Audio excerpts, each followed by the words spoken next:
There you go. Today's Friday, August 14, 2020. Yes, I just have to think about it because I lose I lose sense of time.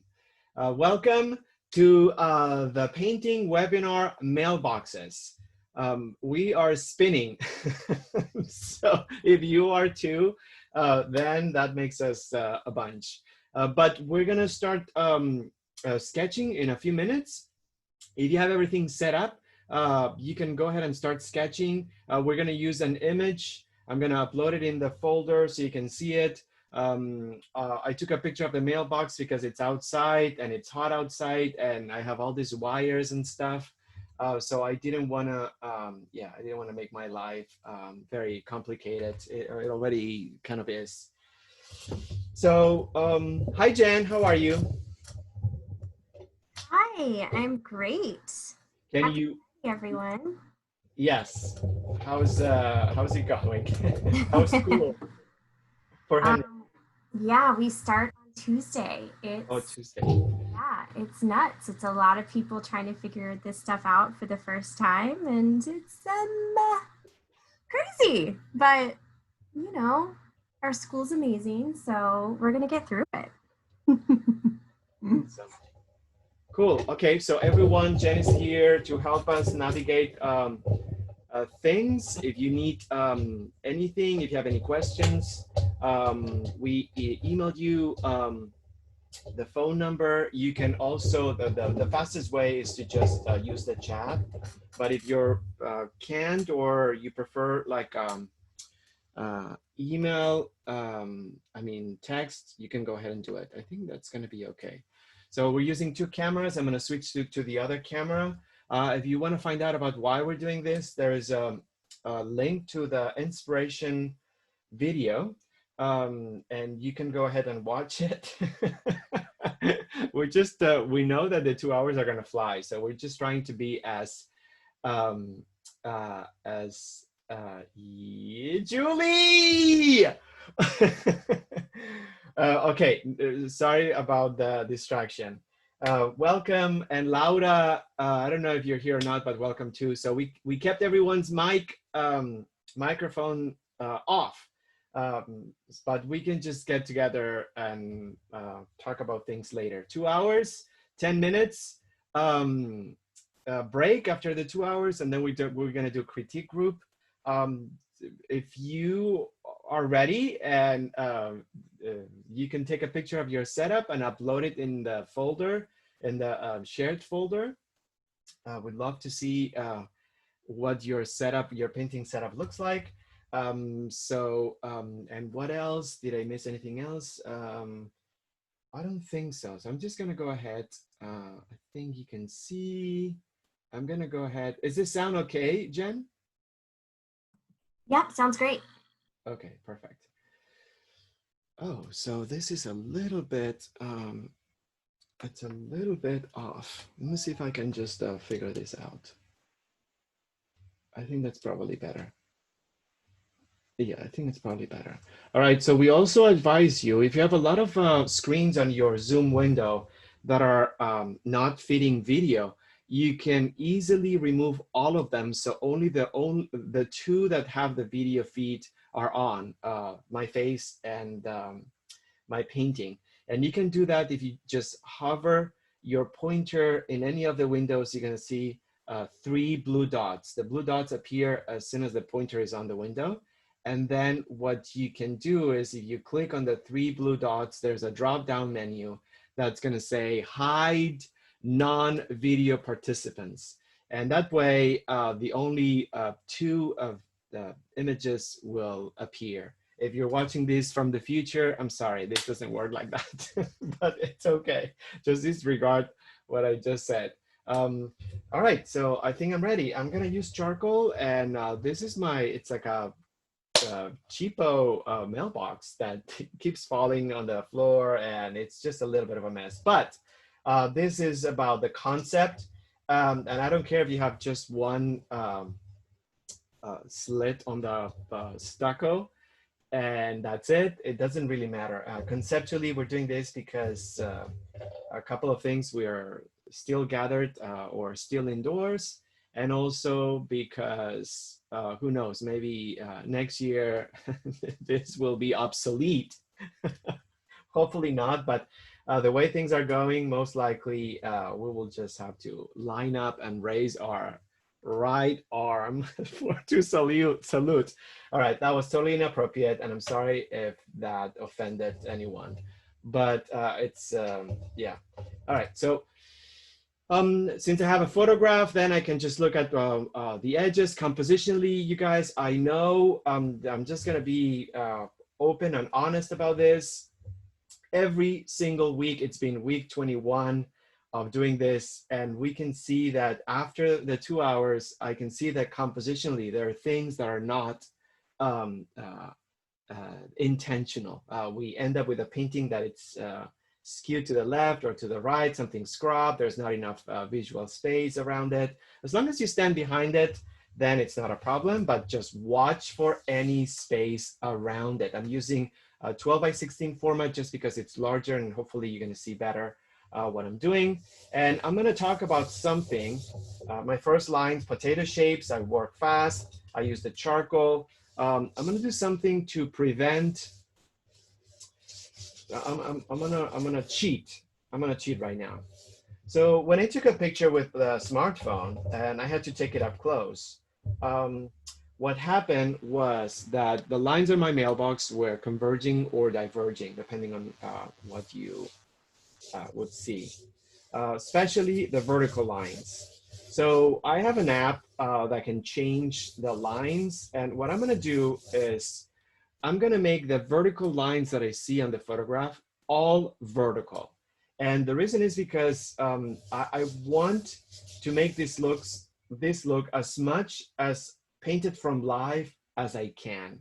There's no comparison between the image from the smartphone and seeing something from life. So because this is so simple, I don't want this to look photographic at all. So what I'm doing right now is just, yeah, I'm already making changes because this is way too big. I'm already making changes.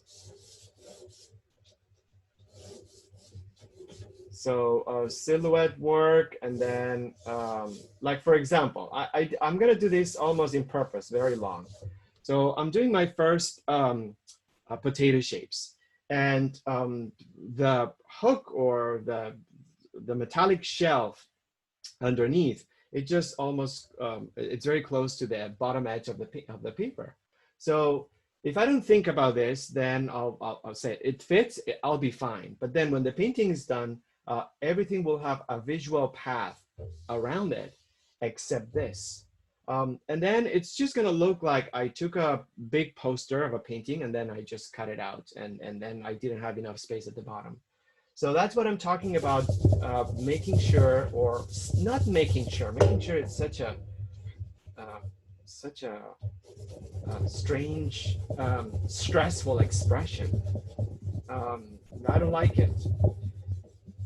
So what should I say instead? Study your arrangement within the format. Make sure, forget it. Take time to carefully study the arrangement within the format. So ideally, you want to make sure, oh my gosh, I don't know what's going on. Ideally, you want the painting to have enough space around it. So someone seeing the painting can enjoy the subject of the painting and have enough space to wander around without interruptions. No one will complain about not having enough space. So let me be clear. But I feel it does make an effect in the final composition. We were talking, I didn't have time to upload. Maybe Jen, if you want, if you have extra time, because I know you're busy like taking notes and stuff, but if you have extra time, if you can find the Van Gogh paintings of the Postman. Yeah, absolutely. Yeah, I found 5. Um, I mean, you don't have to, as long as you find like a couple, because compositionally, he did something very interesting that I didn't mention on the inspiration video. Um, the postman portrait, it's a little bit lower than within the format. There's a lot of space from the top of the head of the postman to the edge. So it feels really strange, almost as if it was a mistake. Um, how did he resolve that? He created a pattern resolve. What did he do about it? He created a pattern on mostly all the paintings. It had to be intentional because he repeated it in many paintings. But I thought it was an odd, interesting composition. So again, what I'm gonna try to do is I'm forcing the lines on the photograph. I mean, you could almost tell the difference between the photograph and the painting. Although the camera is on an angle, you won't see the lines being skewed, but they are. And by making this straight, it has more of a sense of me being outside and doing this from live.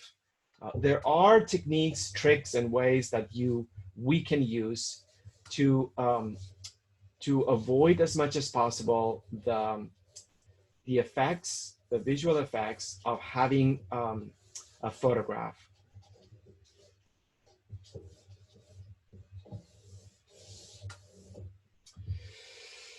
Okay, so I'm a little bit happier, and notice what happened underneath. I just moved everything. I didn't move the top, but I just made it a little bit smaller, and then I gave myself a little bit more space below. So that way, if you notice, there's enough space for an eye, the viewer's eye, to go around and find out, or just kind of like enjoy the view of the object without the path being narrow or interrupted. It makes a huge difference. It's almost subconscious on the viewer, but it elevates the painting, uh, definitely. So even though it just happens all the time, and I want you guys are all pros right now attending live. So even though I may explain that this is happening, and I may say that this is, the correction that I did or the adjustment. At the end of the 2 hours, we will see the compositions that they're way too flushed, and it's not bad or wrong. You have to stand behind it, but it's amazing how composition, as important as it is, something happens. I don't know what happens, but something happens and we forget to make those changes. This is the reason why we spend time with the sketch. The reason is not just to get something realistic so we can just say how wonderful we are. The reason is that we need to study composition on this premise or this assignment or this subject. So that's the whole point of using charcoal as well. So when we find something that it may not be to our liking, we can change it. If you draw this and find yourself not adjusting anything, that's a huge red flag. So consider that something, assume that something, may not be happening successfully. Oh my gosh, that's really harsh. So I think that's okay. No, even with this, and I just want to prove my point about why we're doing this and spending time. I'm not happy about this entire side because I put the door right here, the door jamb, and it's just too narrow, and the mailbox, it's a little bit too big. So what I'm going to do is I'm going to narrow the mailbox a tad. Much happier. I'm much happier right now. Much happier. So I want you to notice that this is the reason why we do this. I'm not just like dumping a bunch of lines and then trying to make it work. I know that things will visually, absolutely, absolutely. I'm much happier, totally worth it. So if nothing changes and you start painting right now, ay, ay, ay, you know, do it at your own risk. And then, you know, I'll be happy if you prove me wrong. I'll be the happiest today. But I don't want to bet against anyone, but I bet you'll find something that you wish you would have done when you were doing this step. Okay, so I'm not interested in super finalized detail, but again, I'm gonna be stubborn on this. I insist, study the composition, exclamation mark after that. It's very important. Do you wanna leave a path around your subject? If the answer is yes, so make sure that there's something balanced that doesn't interrupt the path of the eye going around it. If the answer is no, then that's fine. You know, crop it, put it off the paper, make something completely unpredictable and unusual. Maybe that's going to be the reason why your painting excels, or it's much more interesting compared to any other study. So, but you have to ask yourself that question, because if you don't, then most likely you lose control of how things fall within your format. All right, so I think I'm happy to bring the driveway. There's something about the context of the mailbox that I really like. A little bit lower, yeah, right here. It's not just an isolated mailbox. This is not a catalog painting. And I'm telling this to myself, not to you, anyone. It's the mailbox of the place I live today. So having a little bit of context, to me, supports or contextualizes the subject. To me, it is important because the location of this subject within the space, it's part of the reason why we're doing this. It's not just the mailbox. All right, so, oh, I didn't move this wire right here. So let me just do it right now. And I'm just gonna do some alignments. So for example, the end of the wire, let me see, it's aligned vertically with this. The other wire or the other lip or the other plate or whatever, it's not sticking out beyond. So right now what I'm doing is I'm testing my lines on my sketch by making vertical alignments. In this case, my composition is vertical, and then the mailbox is sort of like kind of vertical. So, and there are different components. So what I do is I just make vertical alignments, and that way I can find out if the lines that I did need to be readjusted or I want them to get adjusted or not. So alignments are great in that sense. And right now I'm starting, so I went potato shapes.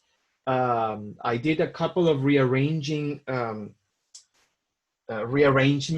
I wasn't happy with the length. I wasn't happy with the width. I was not happy with the path, visual path around it. So I did move things around. And also I did some alignments to test my lines, and I'm gonna start shading from darker to lighter with the charcoal. So the shading will give me a sense of the order of my strokes. When I start washing, it's just gonna give me a sense of the light scale or the value scale on this scene. So I know what's darker and lighter, and I'm gonna try to figure out where the light, if there's something, if there's a light direction or not. So I need to squint my eyes and go over this.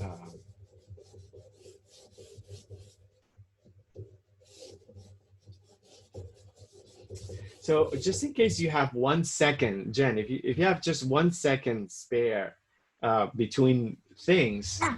Mm-hmm. So I was just reading about the family, the Postman family, and how yesterday and how supportive they were. But I didn't get too deep into it. I don't know exactly why they became such good friends over the years, or what was the kind of support. Were they neighbors? And I know there's a Wikipedia entry on the family itself. Okay. So if you Sure. if you have, yeah, because you know, I mean, this was so unique in the life of Van Gogh, the fact that he did so many portraits of the same family, um, that it was so significant. I don't know the reason why. I mean, did he live with them? Did they support him financially? Because there are many portraits of the wife, the husband, the wife, the kids, um, and yeah, it would. I'm curious. I wonder exactly what went on in that sense.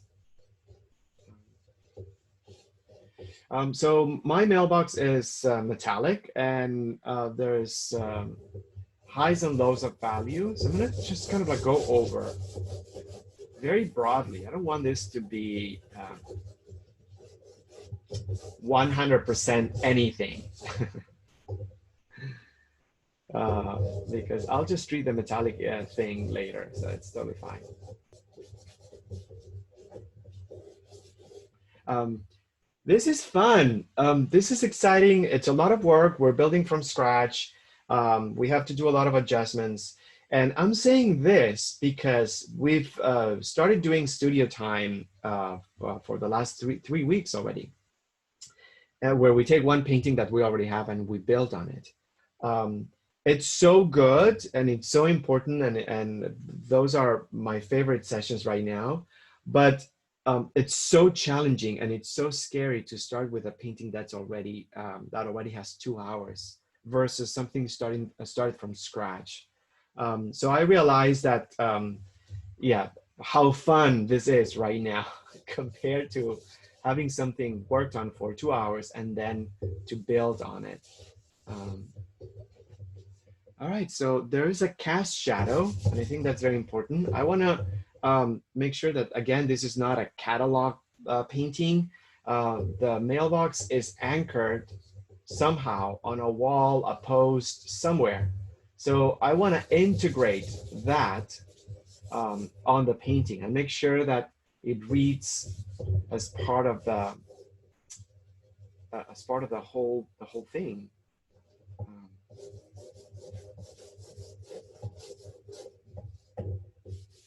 yeah, I love those paintings, the postman paintings. And I don't know, there must be some study or thesis or write up about, because um, he did the portrait of the postman, of him wearing the uniform. That's what's interesting about this, because it's not just the person he was interested in. We can sort of like do a little bit of an art critique or conceptual study. Um, the rest of the family, they were wearing, I mean, they were just different clothes and stuff like that. But the postman, maybe because of the letters that he sent to his brother, maybe he had this affection for the postman because the letters, the correspondence between not only his brother but other people meant the world to him, to Van Gogh. So perhaps that's the reason why he had such an endearing relationship, friendship with the postman, and wanted to just capture that um, happiness or that importance by making not only a portrait or creating a portrait of the postman, but also um, making sure that there was the post sign on the cap or the post sign somewhere else. So he actually, that's another revolutionary contemporary thing that I appreciate in his work now versus before. The fact that he painted letters on his paintings. Um, all the things um, that happen when you really go deep into a painting and start learning about the history. So right now, just like Oscar Wilde said, anything popular is wrong. So anything mainstream I agree with Oscar Wilde in that sense. So Van Gogh, it's not on top of my of the list of painters that I think it's important to know because there are so many people that fall through the cracks. But after the research that I did on this or for this, I have a new appreciation for his work. Um, Let me just say it like this. And I feel there's a connection somehow. I mean, that sounds pretentious, but I just feel like this is a way for us to appreciate the importance of something that was really meaningful a while ago and now not so much. Um, I mean, are they being used? I mean, this is barely being used because people just dump the mail over the fence right now because we have it locked. So maybe it will, regardless if the post service gets saved or not, because right now it's 50-50 or even less. Will this become obsolete even if we save the postal service? Um, the world is changing so fast. All right, let's just not go into this kind of like dissertations, but yeah, I just yeah. Anyhow, so what am I doing right now? I'm just like bringing a sense of value because the idea or the intention is to move away from line work and to create areas of charcoal in which the lines become more edges rather than lines. So I'm trying to fade the linear illusion. You see, it looks nice. Um, it looks nice.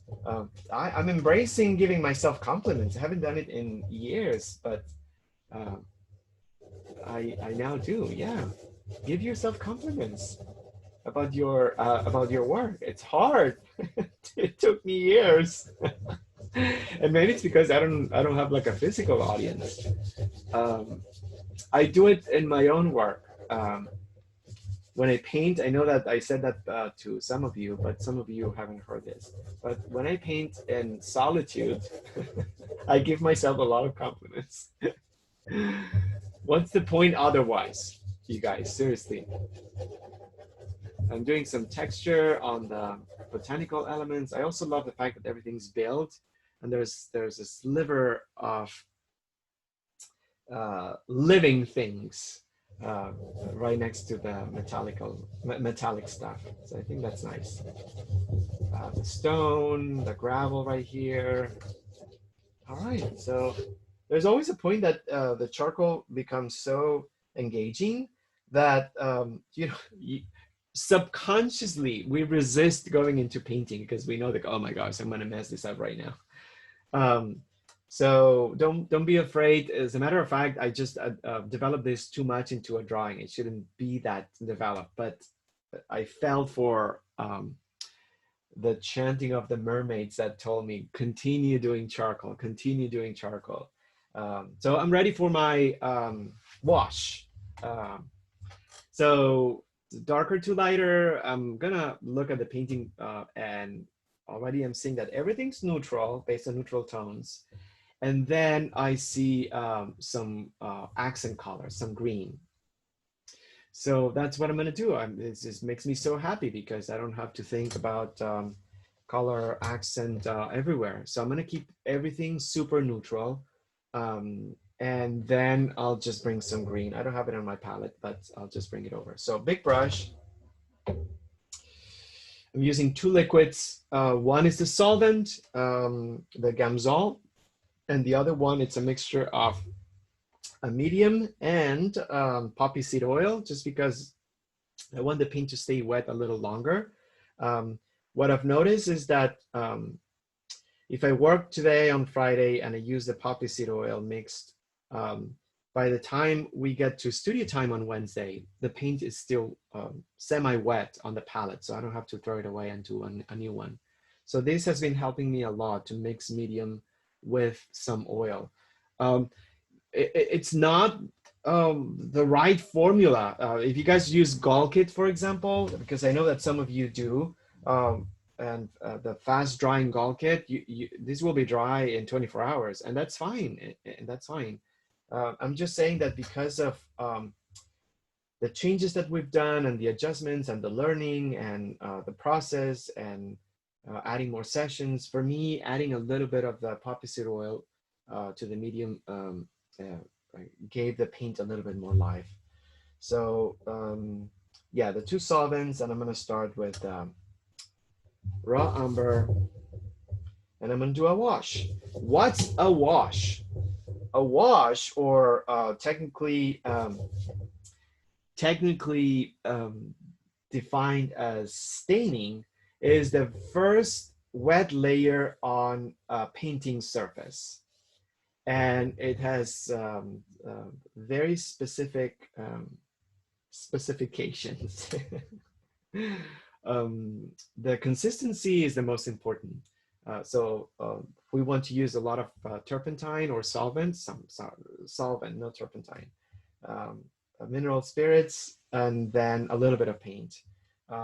Traditionally, this was done with one single color.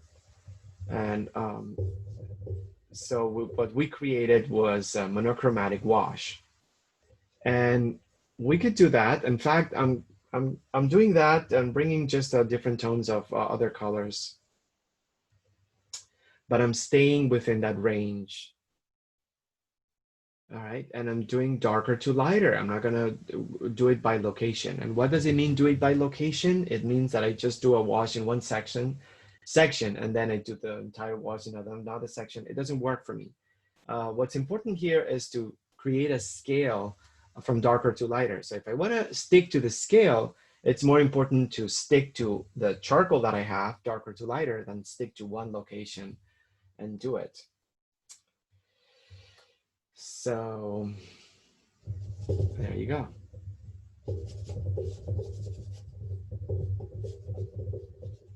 Darker to lighter, and I'm just gonna test. We've had some amazing discoveries while we were trying formulas using the Payne's gray and other colors. So I'm gonna try to create a version of green. It may not be, with Payne's gray and some, it's not super green. Yeah, it's not too bad. Not too bad. I just used yellow ochre and Payne's gray. Why? Yellow ochre is a neutral version, to me, it's a neutral version of yellow. And Payne's gray, it's a neutral version of blue. So yellow and blue make green. So my thinking is, if I just mix a version of yellow and a version of blue, I get some kind of like greenish, mucky stuff. That's gonna be enough for my my wash. And yeah, I'm happy about this. It's not bright green, but there's some green cast on it, and that's enough. That's all I want, because the function of the wash is help us transition from dry to wet in a safe manner. The function of the wash is also to seal the painting surface and to also, or to prime it rather, I'm sorry, to prime the painting surface, and also to seal the charcoal so it doesn't get in the way when we start laying other strokes or other layers. So I'm glad that we went over the definition, and this is the most technical stage of the painting in the sense that I know the function, and I am not interested in specific results, meaning likeness is not important, proportion, details. This is not what the staining is about. It's just an opportunity for us to transition safely from dry to wet and prep the surface, the painting surface. So I'll just use a few colors here. Just for the sake of advancing these faster, I'm bringing other tones to other parts to do the wash. And still using the big brush. And the most important thing, that's a lot of darkness right here. It's the consistency. And why do we use the thin consistency, the almost watercolor base? Because in oil, since it doesn't dry, we have to set up an order or organize consistency in layers. If we have a thin consistency right now, it'll be much easier to apply something on top of it than if we use the same consistency throughout. So in oil, from what's called from lean to oily, it's the process of applying in a way that allows us to build. So that's the reason why we use a thin consistency. The first layer, it's always the thinnest.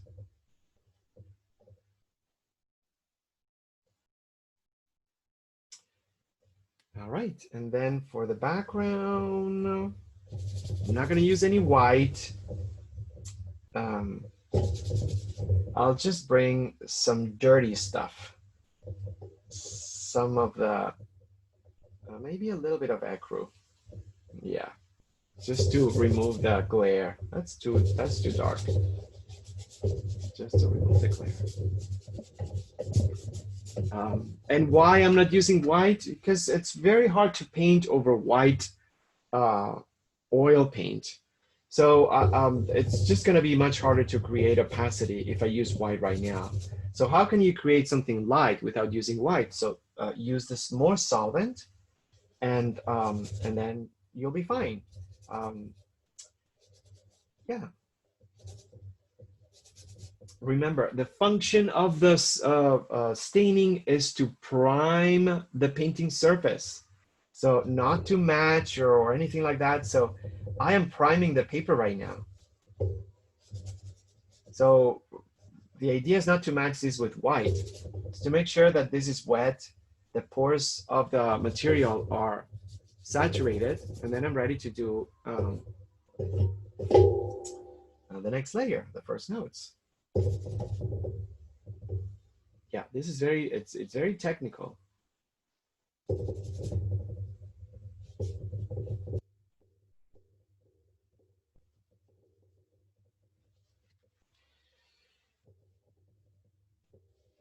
So right now, this has nothing to do with the technical stuff, but when the museums open, because I just revisited the directives, the LA County changed the website again. So they moved things around and they added a bunch of pages, and everything changes. The information, it's, yeah, I don't know.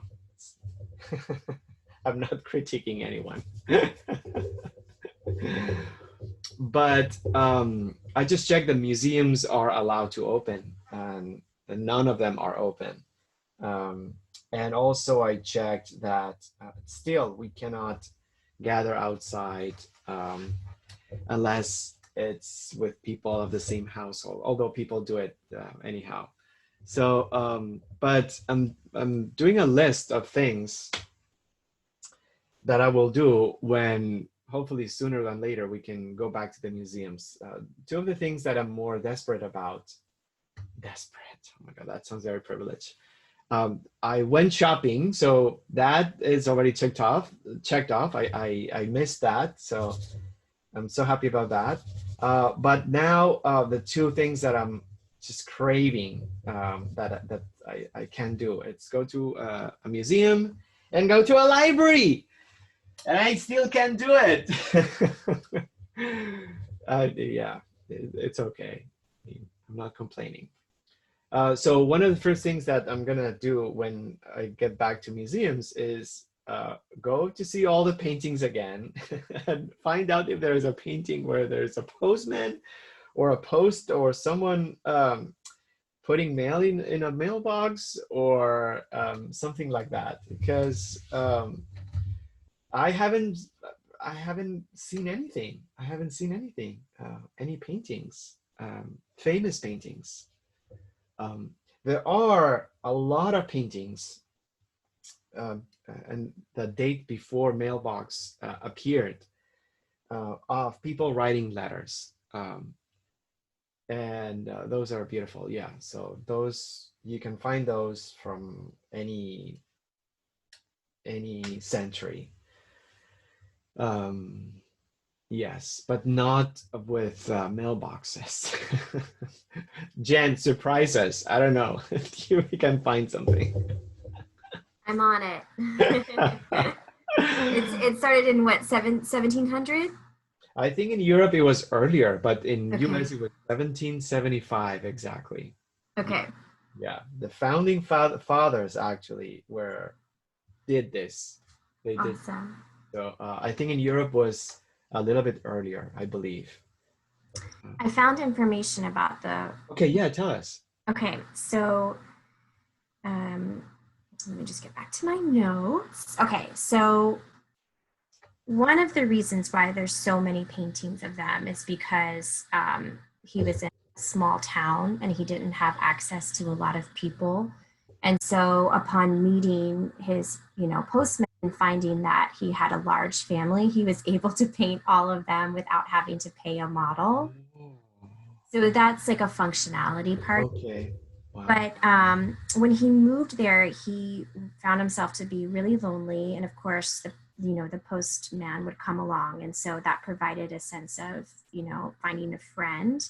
And then they became super close friends. In fact, when after Van Gogh went had like his psychotic episode, um, the Roulon family came and visited him in the psychiatric hospital.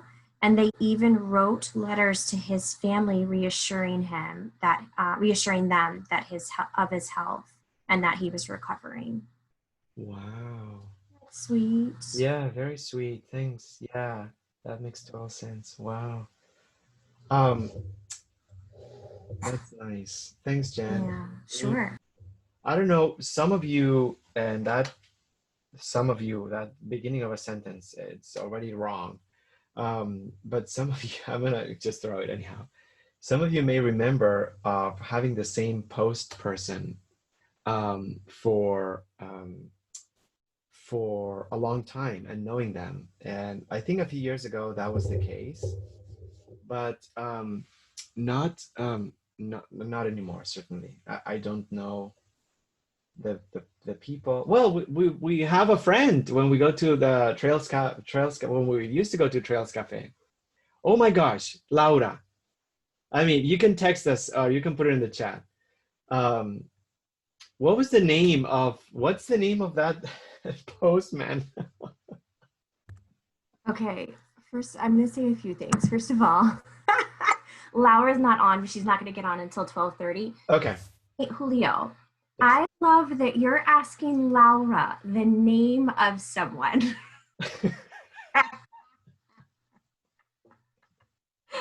I'm just going to poke a little bit of fun at our friend Laura, who can never remember anyone's name. That's true. That's hilarious. But you know what? Let me see. Is Sarah on? She might know it.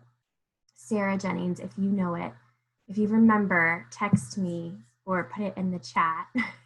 Yeah, and for everyone else who is listening to this, we'll give you a little bit of context because when we used to paint at Trails Cafe, the postman that delivered the mail on Monday always came to us and we had a little chat. And then his name was given to him because I think it was his mom went to Italy and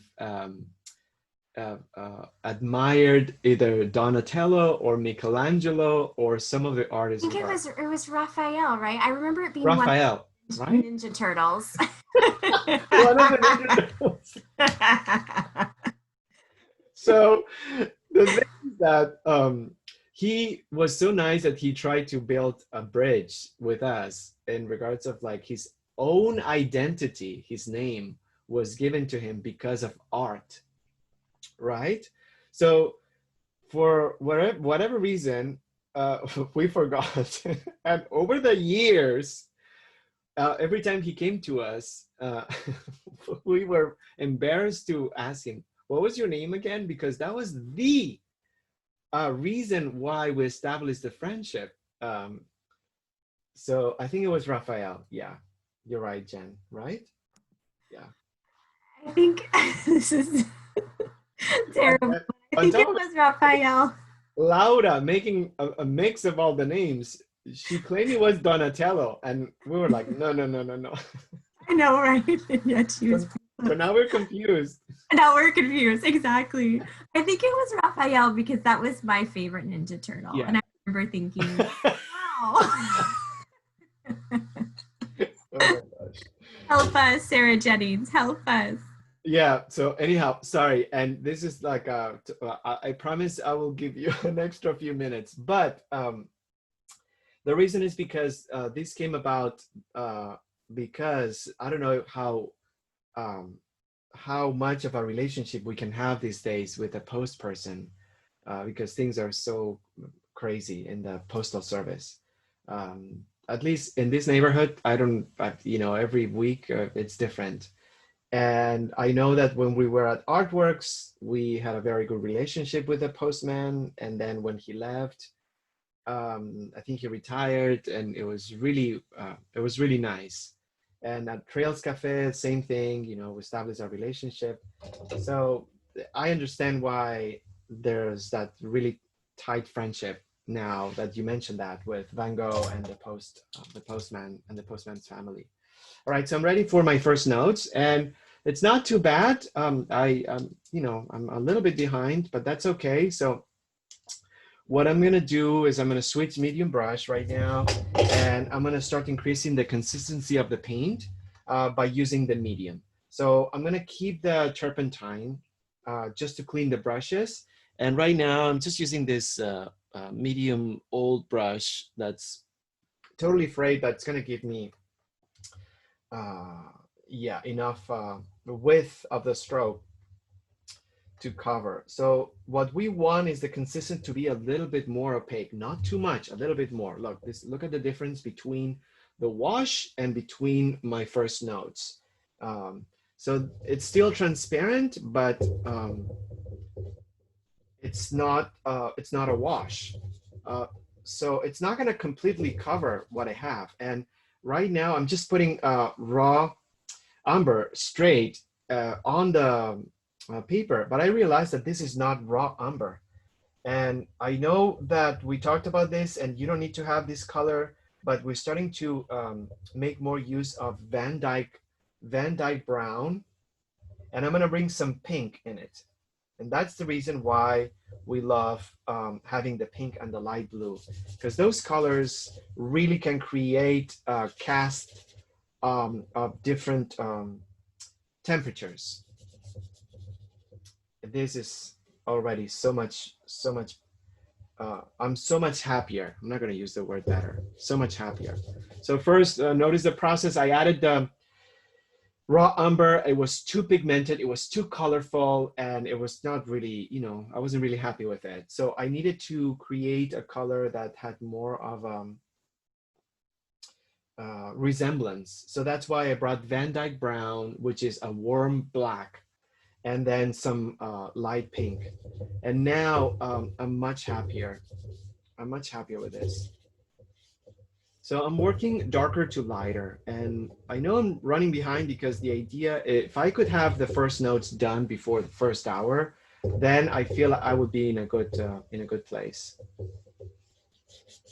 Um, and then I have, if I squint my eyes, I have the green. So I need to bring some colors right now. So not Viridian, but I'm gonna bring sap green. A little bit of sap green. Let me see. Because we switched, we moved away from Viridian as our standard green paint. And now we have the sap green as a staple green for botanicals. Why? Because it has more yellow um, on it. So again, I'm just gonna mix it with some of the light blue. Um, and I'm doing a test. Notice that I'm just painting a little bit of the color on the edge of the photograph or over the photograph. I have not seen anyone using the radiant blue and radiant red, which is the pink and the light blue, on any palettes. And personally, we cannot live without them because for us, these colors really help us create um, light temperature, or the temperature of light. We use them constantly, and that's why they're part of our standard palette. There's no, when we create a palette and we don't know the accent color, we always put those two. So I see the green, and I need to bring some of the light blue because the green, it's a little bit bleached. So it's not fully saturated, and also it has a bluish cast. So that color, oh, just beyond perfect. Absolutely. Oh my gosh. So what I'm gonna do, I'm just gonna block it out. So first notes, build a little bit of consistency, um, and think color fills, think mosaic-like. So don't think texture and don't think details. So that's what I'm doing right now. There's a bunch of texture right there. So I'm just gonna keep working those greens.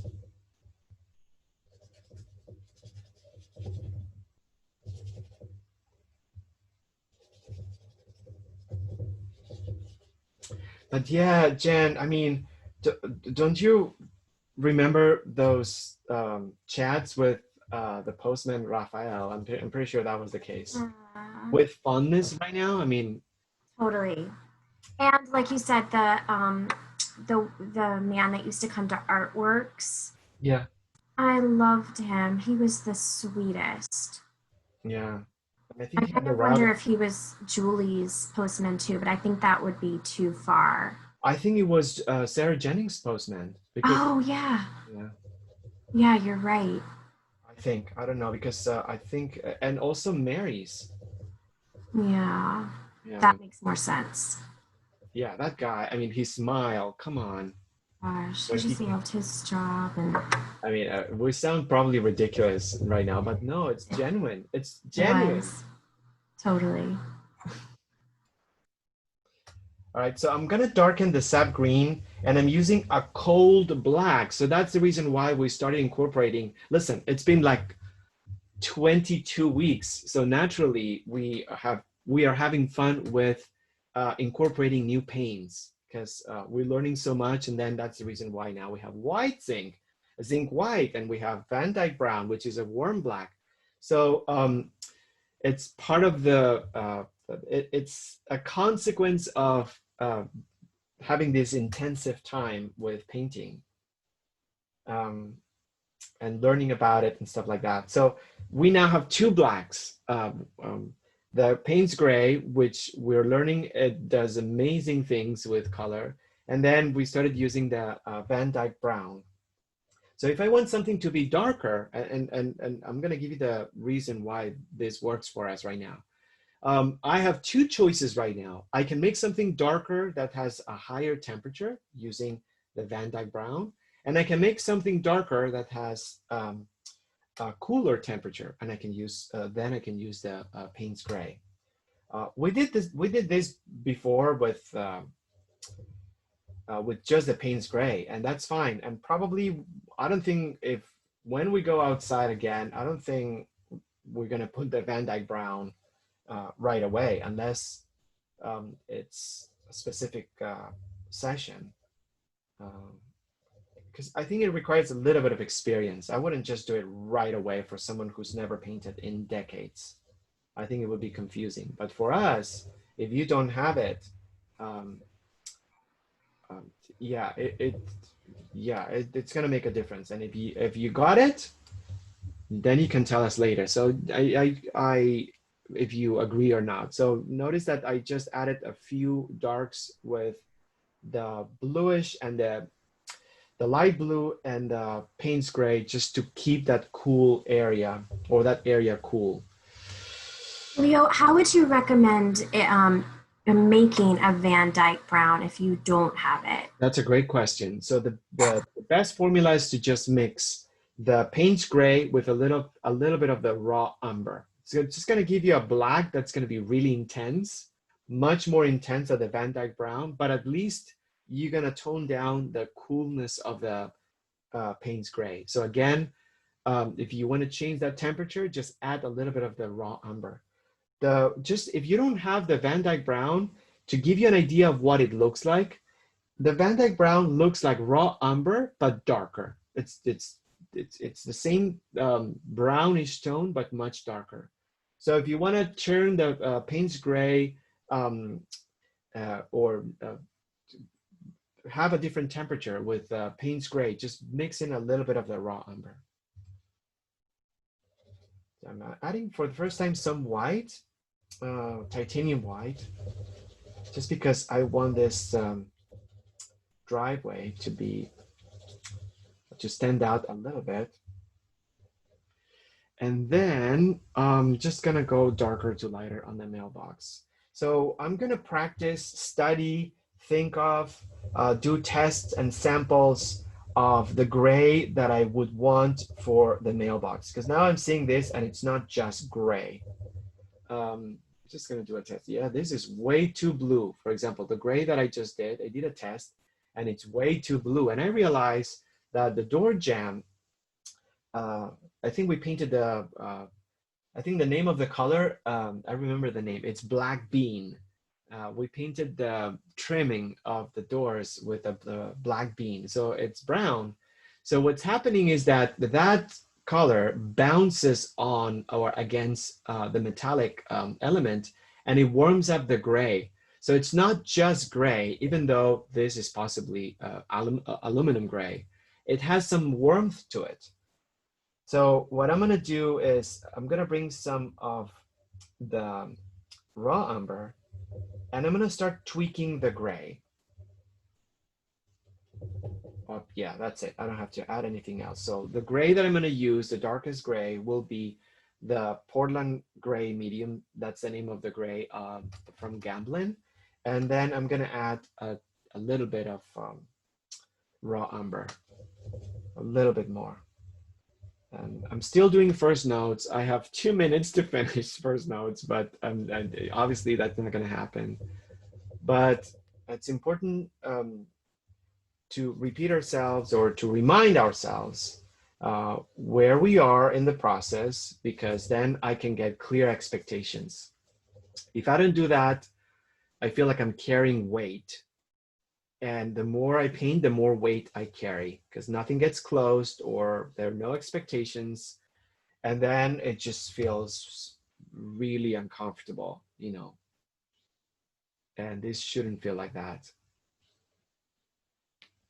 So I'm just trying to make a vertical alignment and see where the hinge of this aligns with the bottom. It sticks out a little bit. Okay, perfect. So that's what I'm gonna do. I'm doing the dark ones, the dark areas. It's this right here and a couple of spots. And then I'm gonna do the medium gray. So the medium gray, it's not gonna be the same. It still has a little bit of a reflection, but it has a green cast. So I'm gonna bring some of the sap green on the gray. And then I'm just gonna create this medium tone. I love this kind of assignments or themes like the ceilings. Which other one did we do? The sink, just because it's the perfect opportunity to create a wider range of color hues and temperatures. So it's a very good practice. Something that has a lot of detail will not allow us to study it as much. So I'm doing, I'm testing. If you don't have the image printed, it's okay. You don't have to test the color against the screen, but you can still compare it by putting the paintbrush in front of it, in front of the skin. I mean, the screen. Oh my, wow.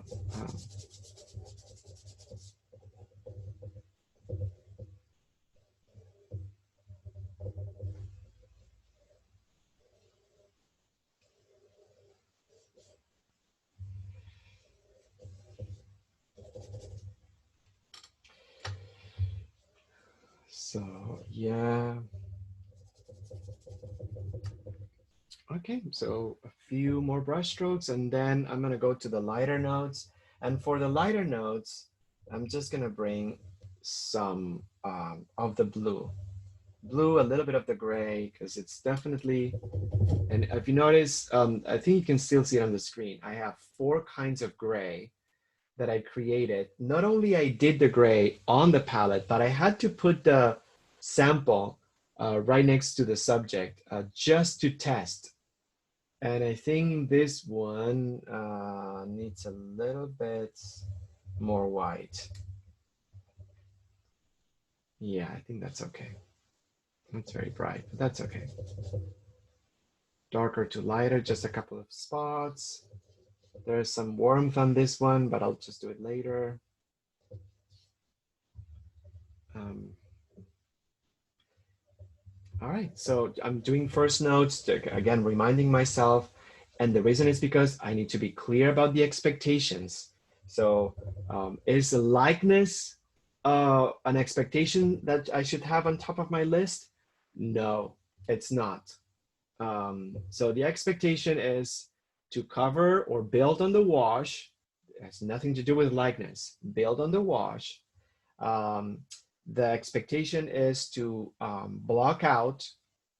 The expectation is to start creating a range of hues within the same color. Yeah, that's it. Yeah, it's not blending, it's not detail, it's not lightness, it's not proportion. Those are not part of the expectations. And if I don't articulate this, I will carry everything on my shoulders. So this needs to look realistic, and I haven't done the reflection right, and I missed one leaf, and then it becomes such a stressful process. So that's the reason why I like to stop once in a while and find out exactly where I'm at and what kind of expectations, realistic expectations, um, I can expect. Okay, so that's good. And then that's nice. I love it. So it's woo, time goes even faster. So I'm gonna do some notes on the background. So different kinds of whites. I think this is a cool, the cool version. So I'm just gonna check. This is, it's a little, it needs to be a little darker. So maybe some Payne's gray. Remember, darker, cool, dark. I think that's okay, but it's too cool. So how do I raise the temperature? A little bit of the raw, uh,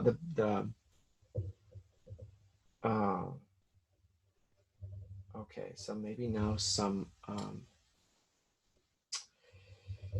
raw umber. I mean some ecru. Yeah, just I'm not getting it, but that's okay. I'm not gonna fuss with it. I'm just gonna go. I'm gonna go with this color. I don't want to fuss with it. If you put too much medium and it's transparent, you're just going to do a wash on top of a wash and it will amount to pretty much nothing. So it has to have some sort of like paint, because otherwise everything will be so sheer, so transparent that nothing will be built.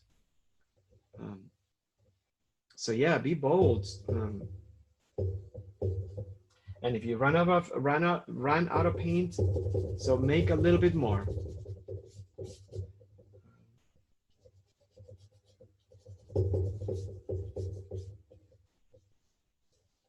The Norton Simon Museum has quite a few Van Goghs, and some of them quite important, I have to say. I have a really good collection of Van Goghs.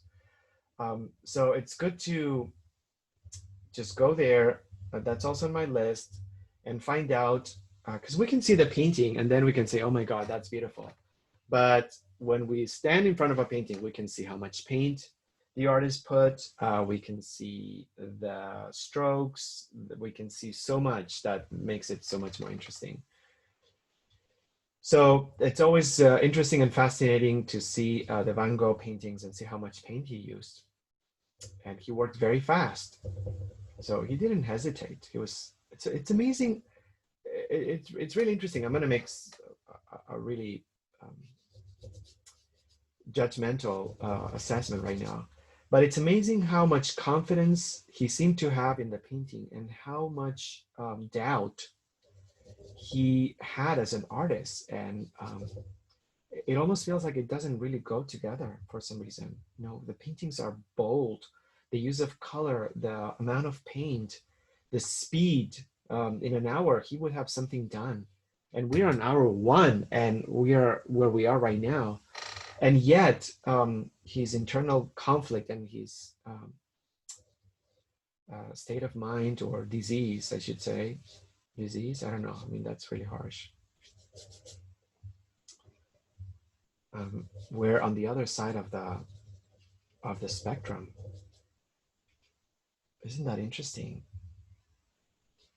Completely subjective, and I'm making a judgment right now, but it almost feels like I would see, if I didn't know what life he had, I would see these paintings and I would think of the painter. Oh my gosh, what a badass, strong, rebellious, and really narcissistic painter. And then you read the letters and you're like, my gosh.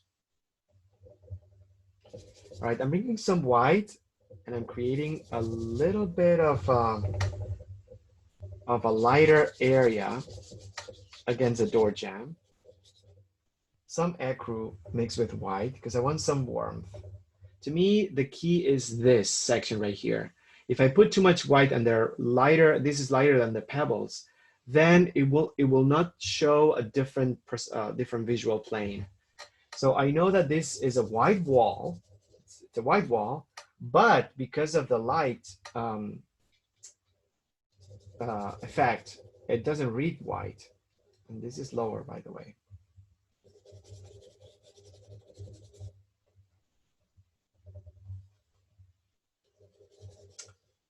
I remember reading I think there are different publications, but a long time ago, I should read it again, reading the letters to Theo, his brother, a long time ago. I think I was in art school, and I was deeply affected by the correspondence. If you have not read them, I would encourage you to get the book, because it's really interesting.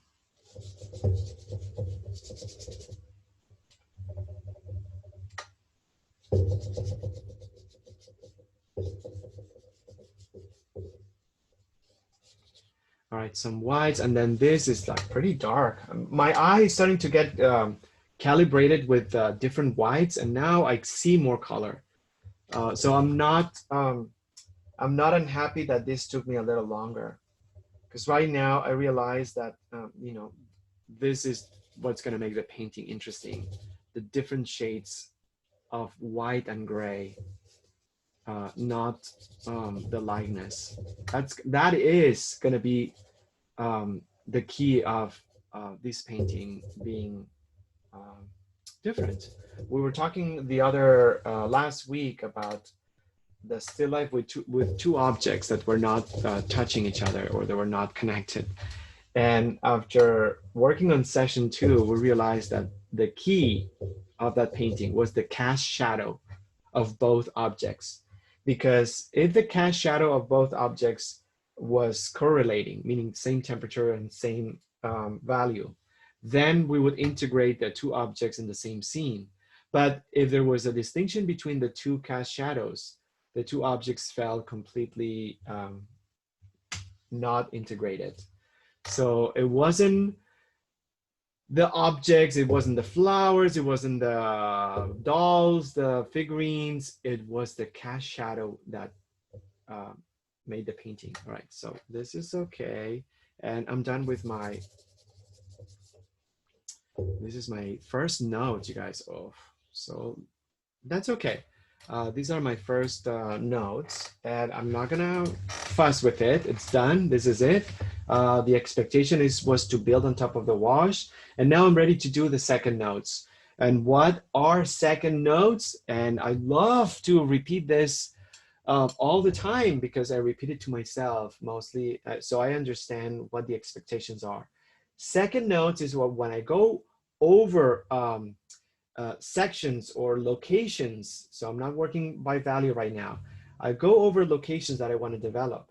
And what I do in that location, I create a wider range of darker to lighter values and temperatures. So second notes is not about details or blend. Well, yes, it's about blending. Never mind. So I'm going to keep same brush, but I'm going to change it because I don't want the frayed one. This is slightly less frayed. And now I'm going to work by location. So to give you an example, for example, I'm just going to work on this area on the mailbox. So this first note is all flat and gray, but on the photograph, there is an edge that's darker and there is a slight vignette effect here, and there's a slight lightness within this area. So I'm going to work by location and create highs and lows of value and temperature. So I'm not adding any new colors. This is not about adding new colors or adding new coats of paint. It's about creating a wider range of values and also integrating this location with its surroundings, which means not only I'm going to paint this, but then I'm just going to bring the edge outside so I can refine it, straighten it, create a point of contact, cut it, reshape it. So the surface gets elevated and it gets integrated with the rest. So how about that for a definition of second notes? All right, so here we go.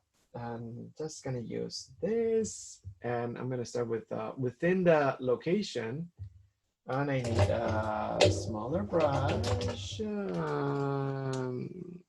Yes, you can do this with one single brush, but again, after 21 weeks, we started to get fancy. So Van Dyke brown, because there's this metallic edge that's gorgeous. I'm just gonna paint that. And I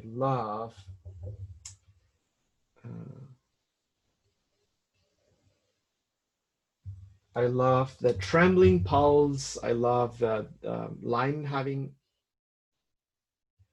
discontinuous different qualities. So this is not about perfection.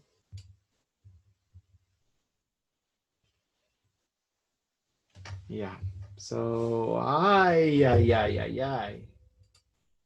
realize that in regards of the drawing, I feel like I could straighten this up a little bit more. So I'm just gonna skew this line to the left. I need to be in front of it. And it has a little bit of a belly. So yeah, those I project, those are gonna be important because there are a lot of vertical lines and horizontal lines. Study them, give them a second, third, fourth, 10th look and see if they are straight or horizontal. And why is that important? It's not because that really matters within the context of the painting, but it is fundamental because we have such a strong conditioning lines on our format, on our format that are vertical and horizontal. The slightest change in inclination of any line, it's gonna look crooked. Why? Not because that's going to make any difference. It's because we're using a rectangle or a square as our painting format. So that's the reason why I predict that this is potentially going to be an issue. It is an issue for me. I need to, in addition to that, I said I wanted to straighten things out because I wanted this to have more of a look of a painted from life and less of a look of a photograph. And in my experience and over time, I started to learn how to identify what was painted from life and what was painted from a photograph. It's just now it's crystal clear. It took me a long time, but one of the things that makes it look like a photograph is that the verticals are skewed. And then there's a slight lighter gray inside. So let me see if I can just bring this. Is it light? Is it warmer? It's a little bit warmer. So I'm going to bring some pink. If I want it warmer, I bring some pink. If I want it cooler, I bring some light blue. So that's why those colors are so good. Yeah, I think that's working. There's the hood. So I'm gonna make things a little bit darker before I get there. And this is the best opportunity. Oh, I need to squeeze out to bring in the zinc white.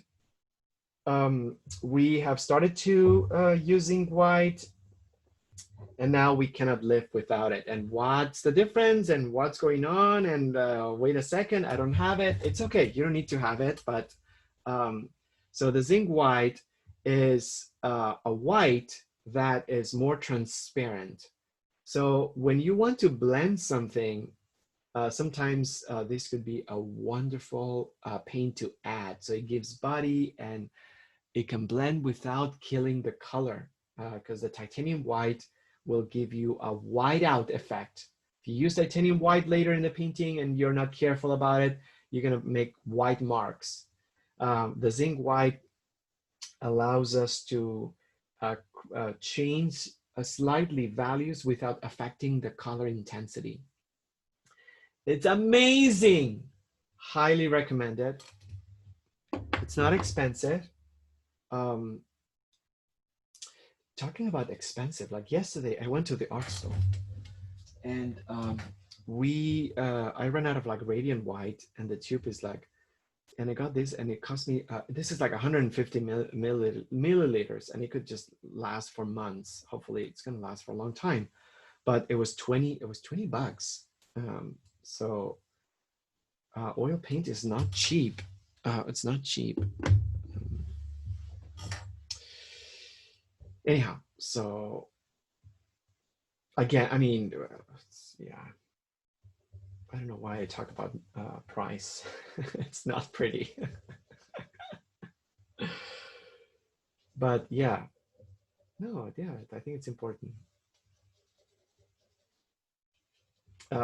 What I meant to say, probably, let me just go back to what I meant to say, that it's worth to spend much less than that in a small tube of zinc white that's gonna make you enjoy the painting process so much more. This is not about just having zinc white. I have it, you don't. No, it's about using new paint to make the process more enjoyable. So we are now having so much more fun with the zinc white, for example, just creating softer highlights, and the Van Dyke brown, creating warm blacks. It's about enjoyment, not about accumulating. We were perfectly okay with titanium white and Payne's gray for years, and that's totally fine. All right, so that's good. I just did this. I'm gonna go to the hood. Well, I mean, a good idea to actually, I'm just gonna strategize the rest of my 40 leftover minutes. And I think it would be a good opportunity to do that as well.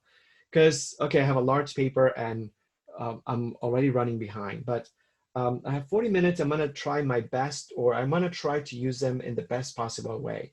And I'm deciding that I'm gonna focus 10 minutes on, let me see, I'm gonna focus 15 minutes on the mailbox. So I said 40, so 20 minutes on the mailbox and 20 minutes on the white. I'm not gonna do the foliage or the driveway or the door jamb, because I feel like the context, the space, the wall is as important as the mailbox. It's not just about the metallic area. So I'm gonna make it simple, split it up in two, 20 minutes for the mailbox, 20 minutes for the background. So that is 12:20, and 20 minutes, it's 12:40, right? Yeah, so at 12:40, I'm gonna switch. But that's my strategy, and I suggest, recommend, encourage you to pause and find out, depending on your image and composition, arrangement and detail and subject and positive space, negative space. Make a plan. Make a plan, because otherwise you'll just be painting in a way that you know, you could continue doing so for hours.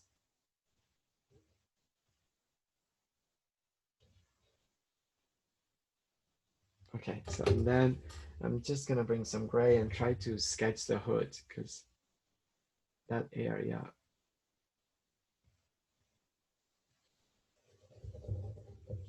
it's a little bit darker, so whoops, I used coal black and it's warm. So I'm just gonna use the warm black. Some people do the webinar and they just don't have all the colors, and they just do it on even like a digital palette, so they have their iPad and do it. So don't feel, I hope that this doesn't make you feel frustrated, or it's not a big deal if you have the Van Dyke Brown or not, or whatever, you know, it's not a big deal.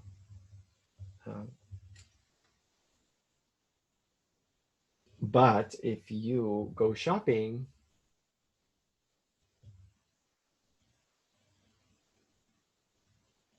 for colors, which I love to do, shop for art supplies, then add it to your list. Absolutely 100%. You'll be telling us how much you love it. I promise you.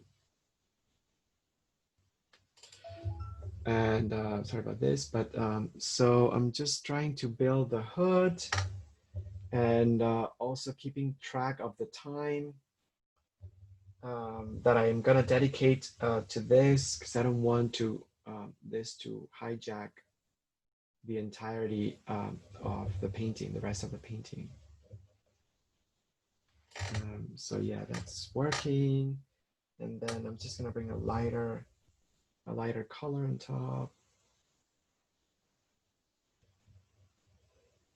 The hood, it seems to have a lot of detail, and it's the area that makes me feel the most uncomfortable, because I don't want to do it, but that tells me that it's the area that I should do.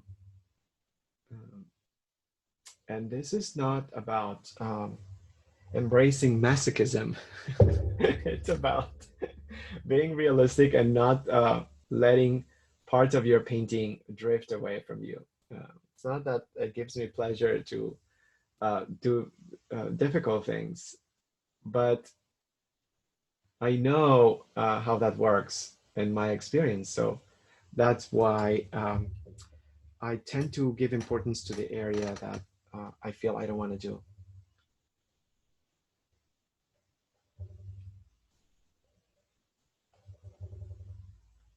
Jen, any luck finding paintings related to? A little bit. I don't want to tell you about them. I want you to see, right? Yeah. I Okay. don't know. We'll see if you think they're fine art. Oh. They're by a famous painter, but Okay. Because I found a bunch of like contemporary ones, and they're okay. They're okay, but nothing. yeah. And I was looking for example, my mind went to uh, Wayne Thiebaud. I thought, you know, he did a lot of Americana stuff. So my mind went to Hopper, Edward Hopper, because I thought, you know, some of the scenes, some of the houses may have America. Right. I couldn't find any.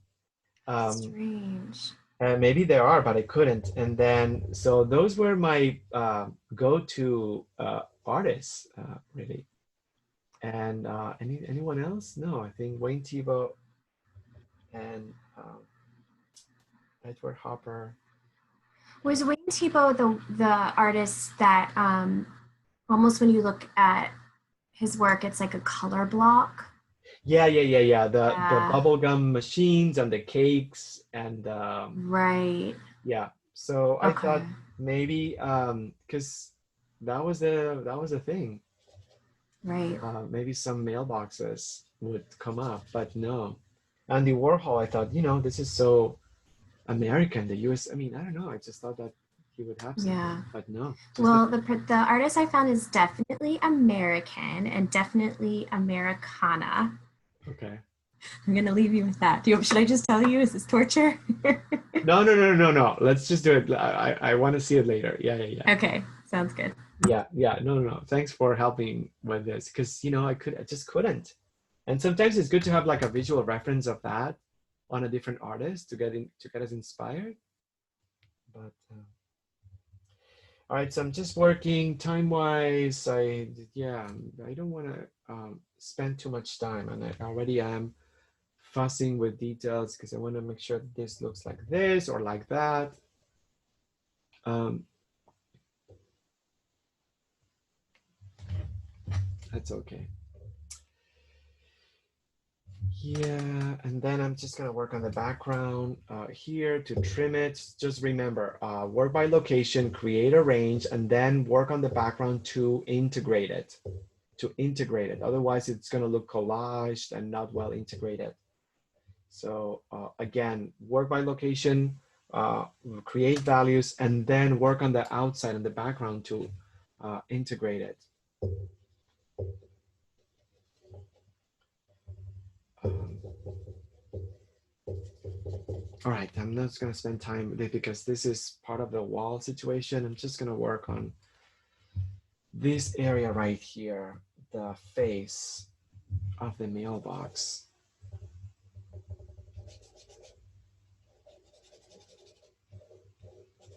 Some highlights with blue.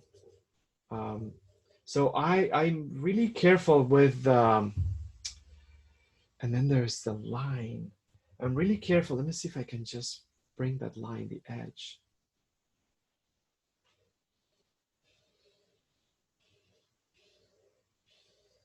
Wow, I just needed to reshape it because it was so off.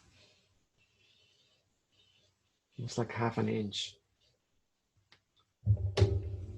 Yeah, and I'm gonna bring some green. I need to crop it from the outside. Yeah, much, much, much, much, much more well integrated in my opinion. All right, so yeah, I just, this almost has, right now, I just trimmed the edge, but it almost, the view, it almost has depth of field effect where the background looks blurry and the mailbox starts to get a little bit more, like a little bit sharper. Um, Good job! Sorry, I promise I didn't take anything. I'm just very happy to do this and with you guys. We learned so much and it's so important. It's so important. Yeah, it's so important in so many ways, not just because we practice. Um, the painting is the same as playing the piano in regards of practice. We have to play a little bit every day. And we can't and we don't because so many things are going on at the same time and it's really hard. But now that we have this opportunity, it's good that we practice together. A little bit darker. All right, and then this has a little bit of darkness right here. So I'm trying to create highs and lows. I squint my eyes a lot because with something like that, it happened with the ceilings and the sinks. It's a large area and it has a lot of highs and lows. So if we don't study it closely, we will do the same thing across.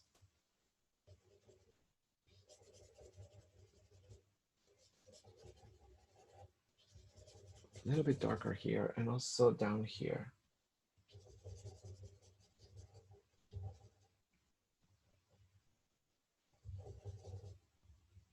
It's also fun to know that before, did you find out in Europe, there is an entry on Wikipedia about post boxes. I think it's post or they don't call it like mailbox. I think it's like post box, Jen.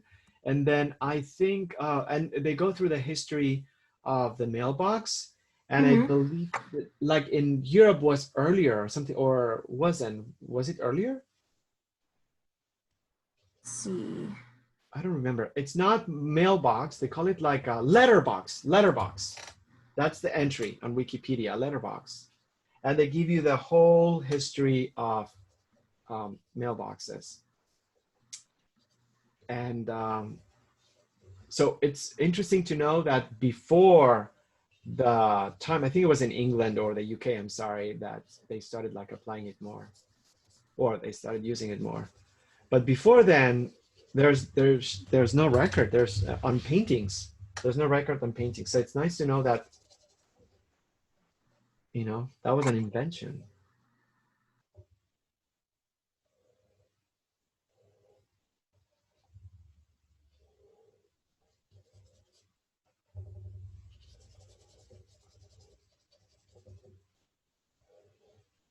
So I have 7 minutes. It's not bad, and I'm working on the face, so it creates. This is a little bit darker, so I'm gonna bring some of this. This edge is blurry, so I'm gonna use the rag, and I'm gonna tab on it. It's something that I haven't done in a while. To blend the edge. Yeah.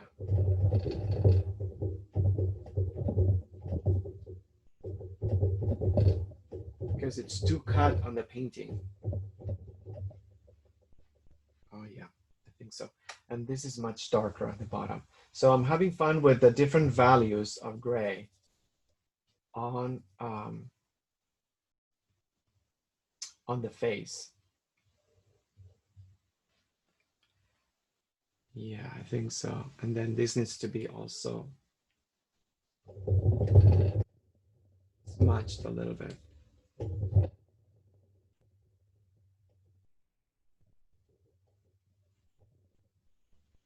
think that's good.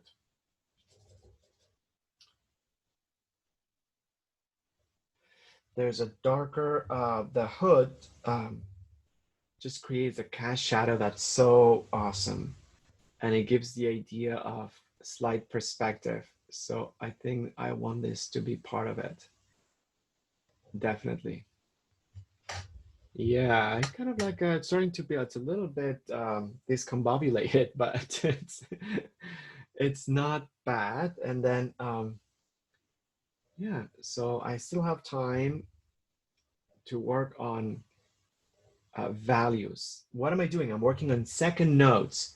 And second notes, I'm using some zinc white for areas that are lighter, but not super bright, some highlights. And it's amazing how wonderful that, or how well that works. Because I still keep the color, I don't create a whiteout effect. Then I just can bring a little bit of the titanium and make it more lighter as I go higher. Look at this high and low. I use zinc white at the bottom just to create a slightly lighter reflection, and then but not too intense. And then I use more titanium here because there's more of a reflection, and that kind of like works. There's some blue. And I have 5 minutes. I want to spend another hour on the face, but I think something that I'm forgetting is the beautiful lines or things at the bottom. So I don't know what you call those, but yeah. So in their warmer, so I'm gonna use the warm black and the gray, and I'm gonna try to create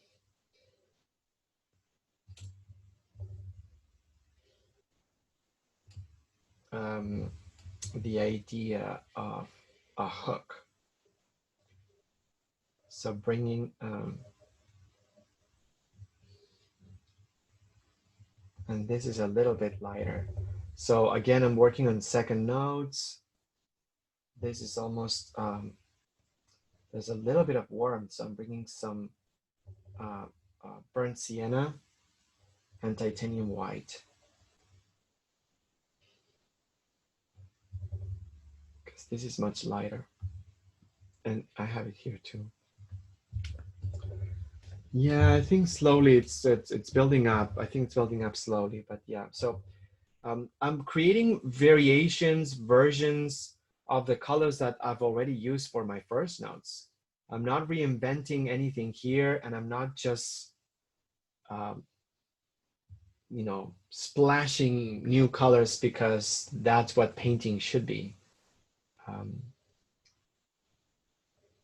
I study, I think, I try to reason why I should use this or why I shouldn't use it. I don't just leave it all to um, intuition and just because I like color. All right, so yeah, a little bit more definition there. This is not as bright, and then um, a little bit of lightness here and at the bottom.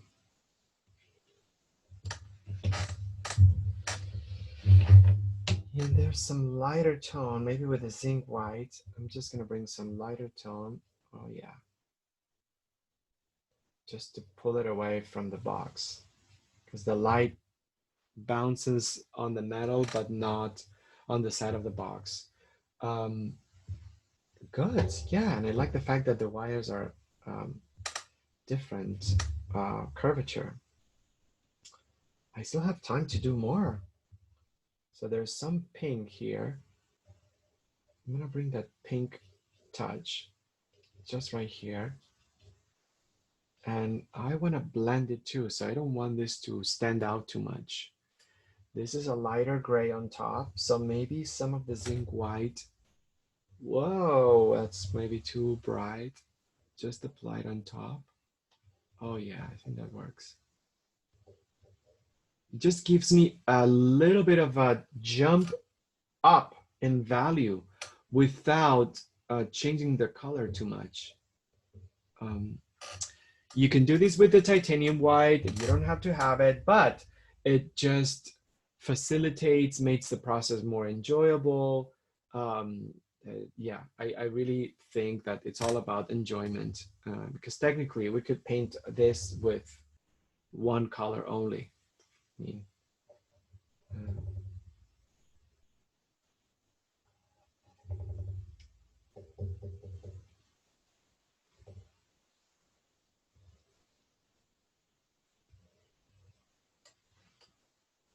yeah, I think so. A little bit of a highlight. Sometimes if you take a picture of it and then you see it on your screen, you will get an idea of what is calling for help on the painting.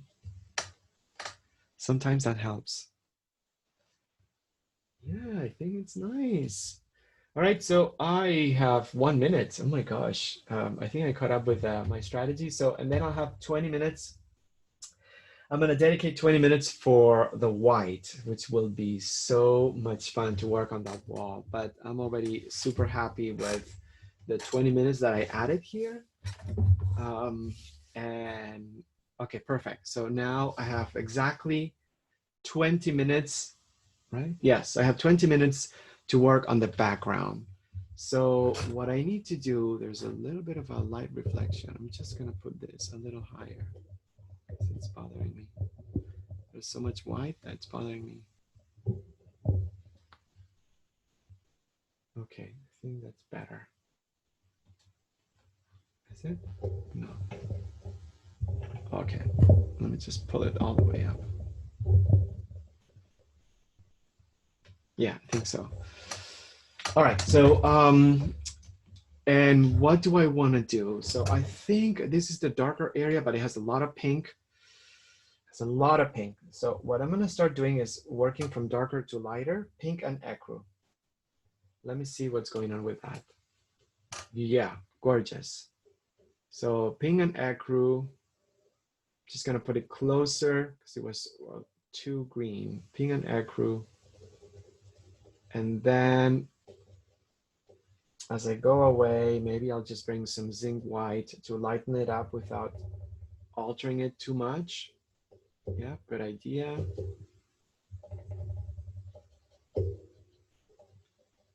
And then this is really light with some pink. So titanium white and pink. So it create more of a lighter. All right, so I think that's good.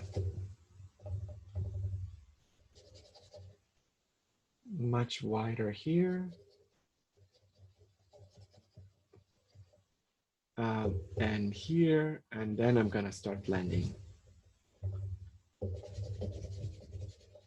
I think that's good. So I basically added some of the darker area, but I changed the temperature. It's much warmer, so I brought some pink. And then some zinc white to soften it. And then I brought some titanium to block it out because it's much brighter, with some pink because the light, it's outdoor lighting and it's warm. And then I'm gonna clean my brush, and maybe I'll just bring back the frayed one, the frayed medium brush. And I'm gonna blend the edge between them because with some medium.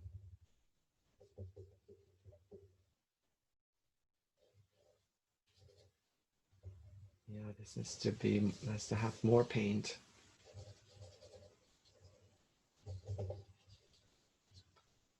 Here we go.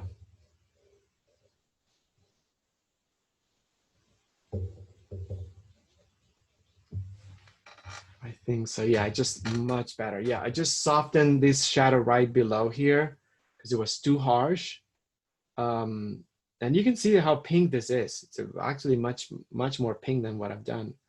But I think that could work. I think that could work for now.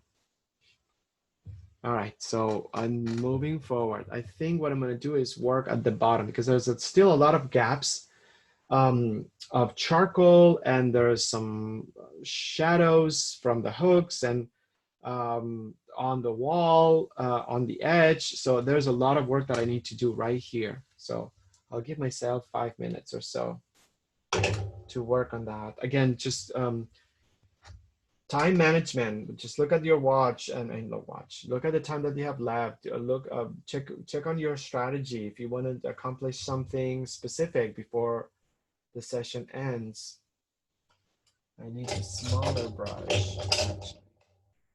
I'll just use this and some gray because there's a cast shadow that I want to paint. Okay, and then the metal, it has a thickness that's super dark. So I'm gonna bring that thickness. Oh yeah, great. And on the other side, it's super light gray. So I'm gonna cut with titanium white and light gray. I'm gonna cut that metal from the outside.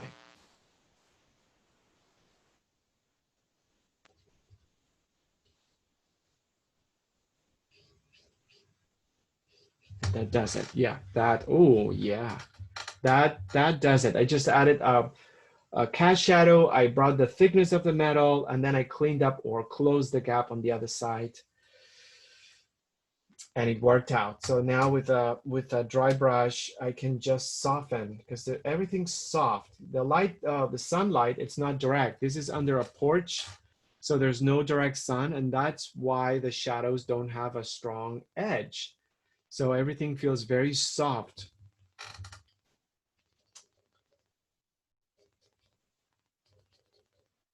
Okay, I'm gonna do the same thing with the other arm. I think that's possibly what it's called. So there is a darker, I need to close the gaps. There's a darker shadow against the wall. It's the cast shadow. And then the very dark edge of the metal.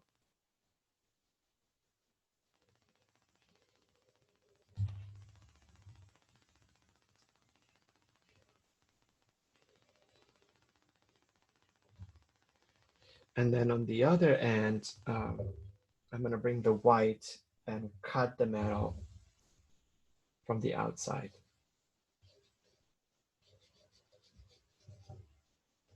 So I just trimmed it.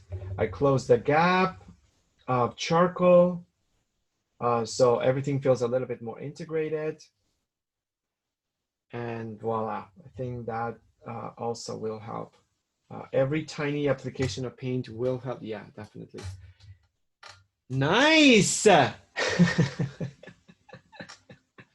Don't pay attention to me, but yeah, I'm trying to give myself compliments and have fun in the process.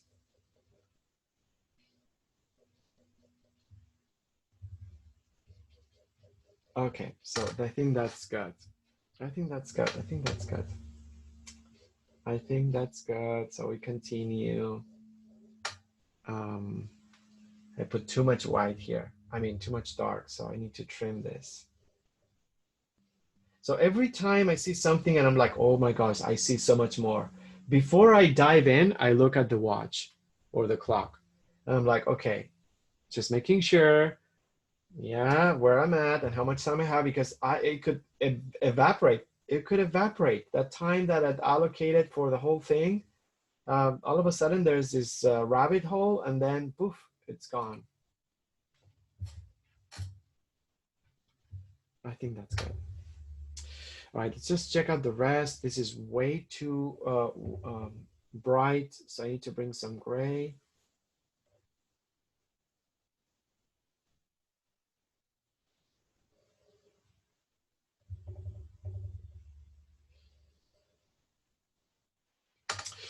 And I know that, yeah, so I'm just gonna bring a tangent right here because, so we thought about the Postal Service and we sort of like researched as well and what to do to help. But it's really frustrating. It's really frustrating because, you know, with other issues that have unfolded during this time, racial issues, police brutality, I don't know, the pandemic and things like that, there's been a strong reaction. People marching on the streets, petitions, social media flooded with educational stuff. But this is something, if you ask me, that is, if not worse, as bad as everything else. And uh, I'm just, this is recorded, I don't care. We are being witness of how an election is going to be stolen because it will happen. It's happened in Europe many times and it will happen here. And I'm convinced that, you know, something bad's going to happen. I'm convinced.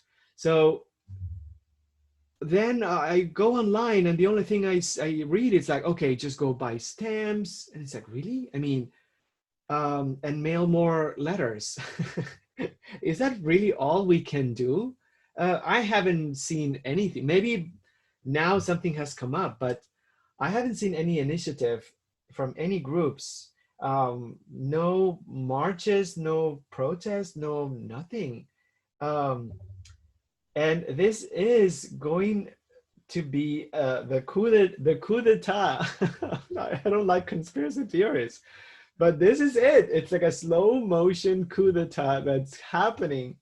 And yet, I don't know, we're like, you know, okay, we're stressed and have anxiety. Oh my gosh, is my vote gonna be this or that? Or, but yeah, here we are, another day. um, so I don't know if you can find or see or anything, any other initiative or you know, with a Black Lives Matter, donate, support this business, and there was a lot of donating and a lot of like community organizing and that was just amazing. This is a slow motion coup d'etat, and I don't see anything. So maybe we're just terrified of November 3rd, but I could just tell you right now, just prepare yourselves. Prepare yourselves. Let's prepare ourselves because it will happen. It will be stolen. I'd rather prepare myself now so I don't wake up the next day and like, oh my gosh, because it's already happening. Um, so yeah, I learned a lot about the postal service and what it does and what it means and the dealings with Amazon, that they're not bad, and the retaliating political retaliation against it's all about these dudes getting grudges. Isn't that just ridiculous? Um, but yeah, I just didn't see it. I thought, maybe someone is a billionaire gonna step up and just fund the postal service, because Jeff Bezos with his pocket change could just say, hey, here, I'm gonna pay your, but he hasn't said anything, or I'm gonna pay your debt. And the postal service, I also learned, it's been in debt for many years, and it's been fluctuating. I think there was a surplus a couple of times, but it's basically have been dealing with this for a while. No one's asking the postmaster to go to Congress and testify.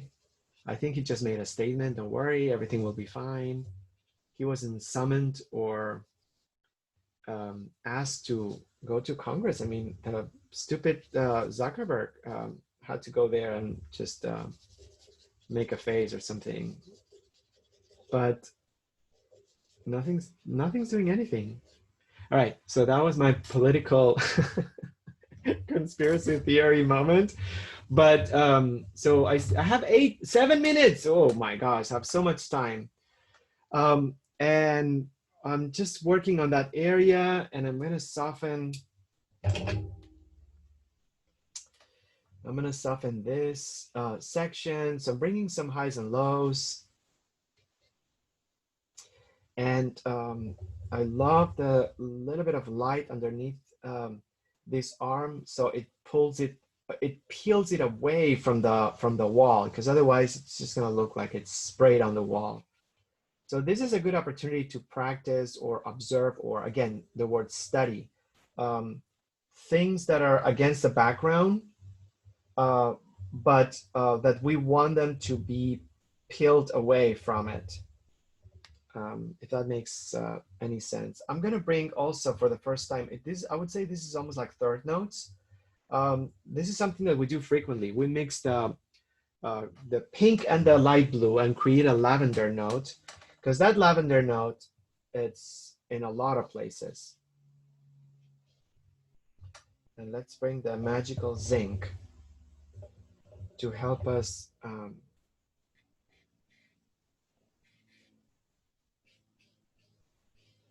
create a slight shadow without removing too much color.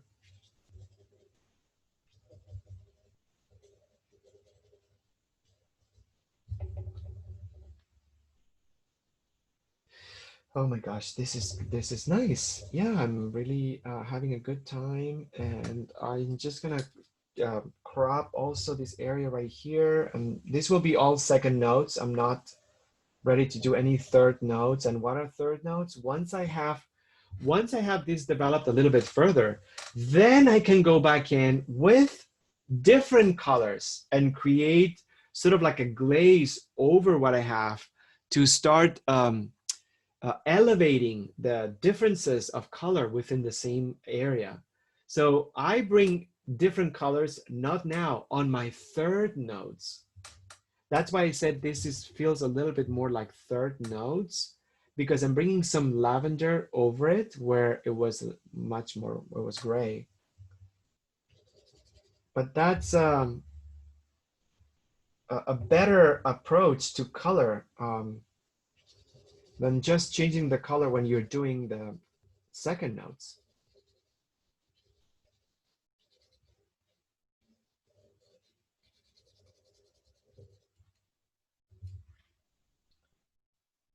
don't know, where are the people that vandalized the Beverly Center? I want them now. Go break something up and just say that this is yeah, takeover. It's a takeover of democracy in plain sight. Unbelievable. Um, all right, so I'm just bringing some lighter notes.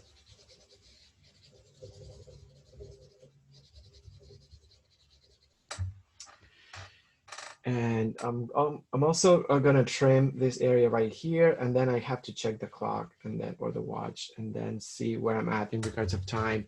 I have 3 minutes.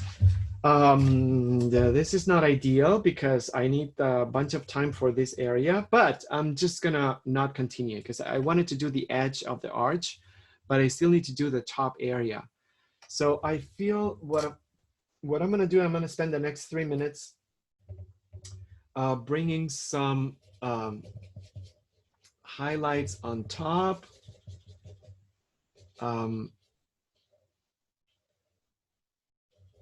I can see now the distinction between, it looks like that shadow was bouncing somewhere and then creating a cast shadow upward. I didn't see that, I didn't catch it. So I'm just bringing this. And then I am gonna bring some white because this stucco, it's not perfect. It's it wraps around the edge, so I'm closing.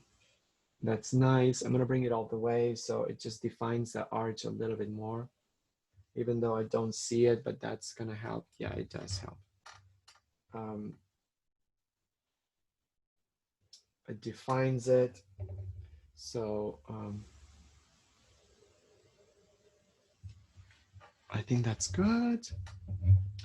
And well, what else? I need to blush or make this a little bit darker.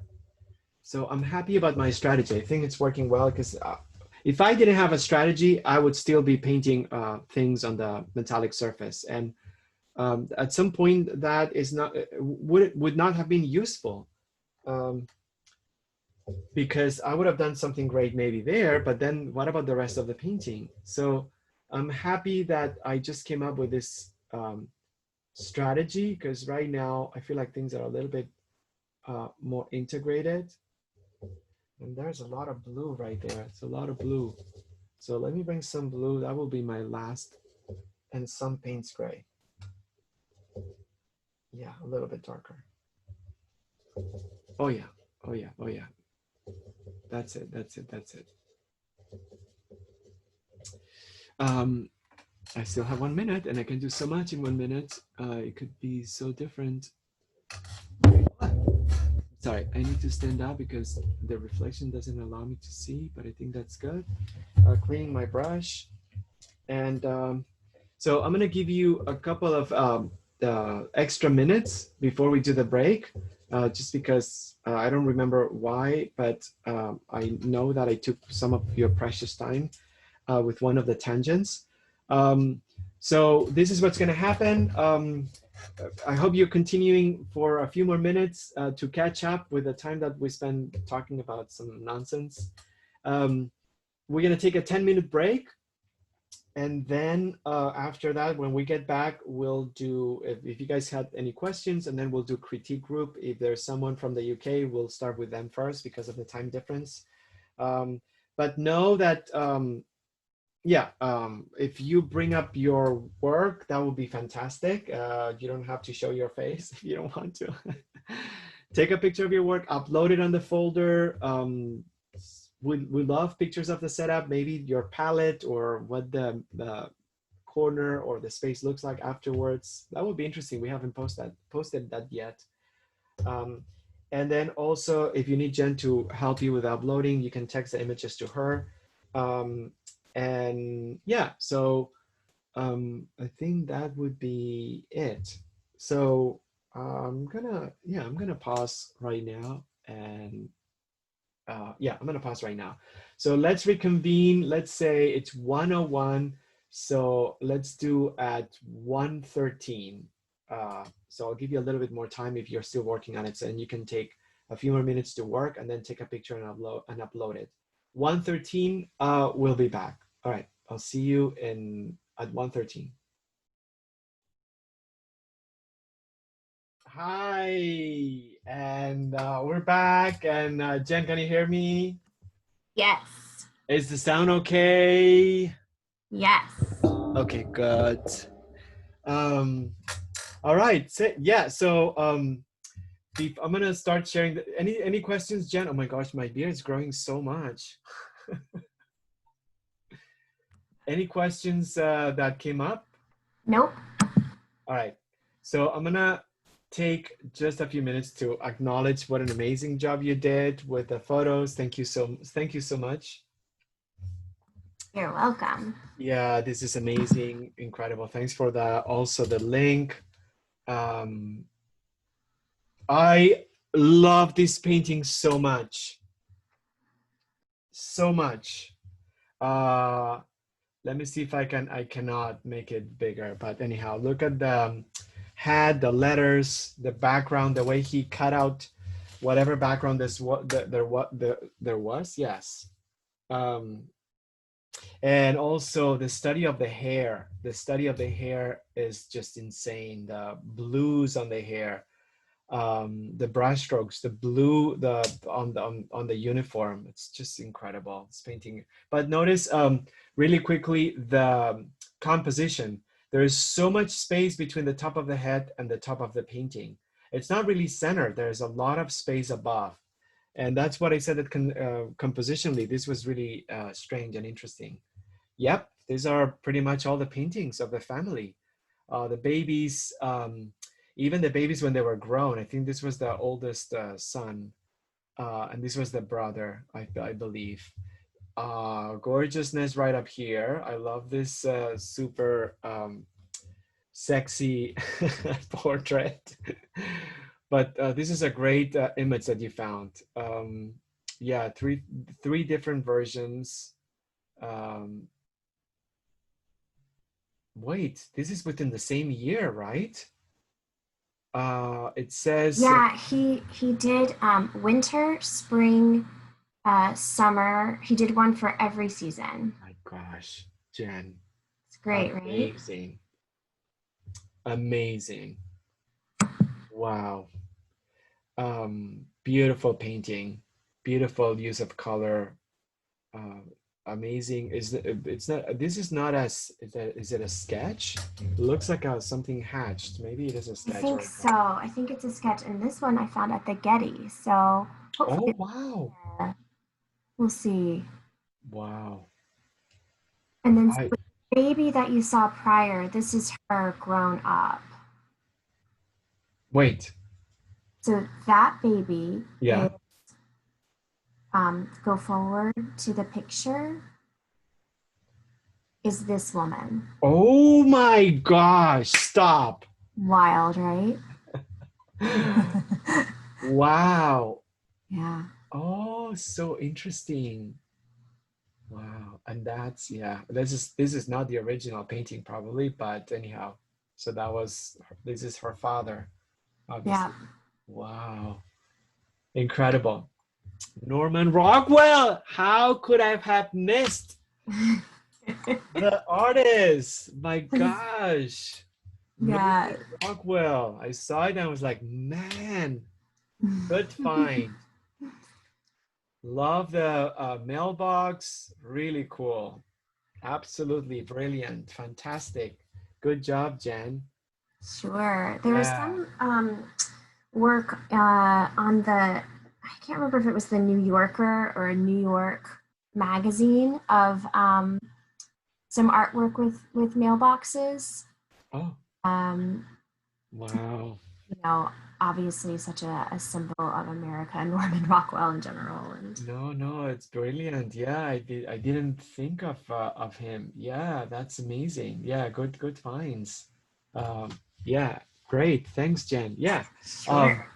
so is any of the UK people here by any chance? No.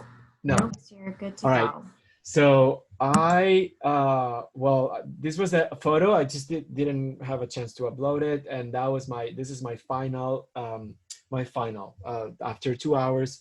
And notice that I did straighten up the edges because I wanted it to look more from live. It makes a huge difference if you ask me. So look at the door jamb, that it's angled and everything's sort of like twisted, and then I just kept everything super straight.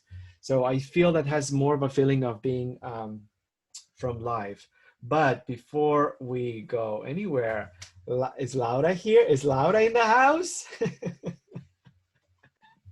Laura is not in the house yet. Oh, I know, such a bummer. I think she's gonna do it later. oh, wait, Lois. Sorry.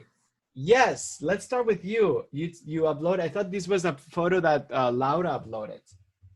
I think it is. It is Laura's. I think Lois just liked it. Oh, I okay. Never mind. Yes.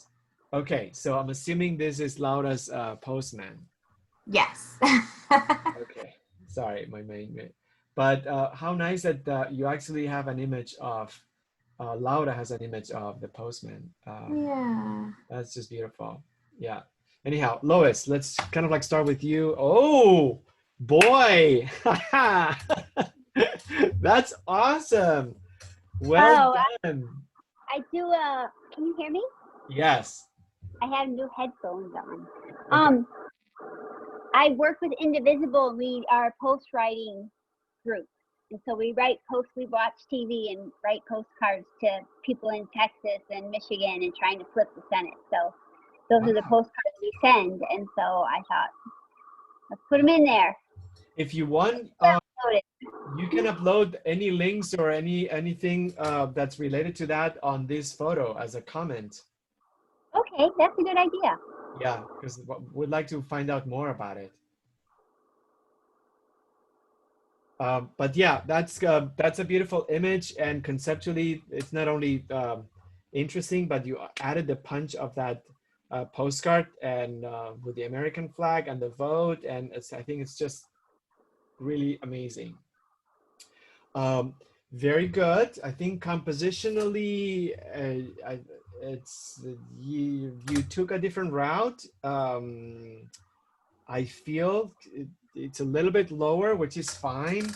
Um, and did you paint this from live or off of the photo?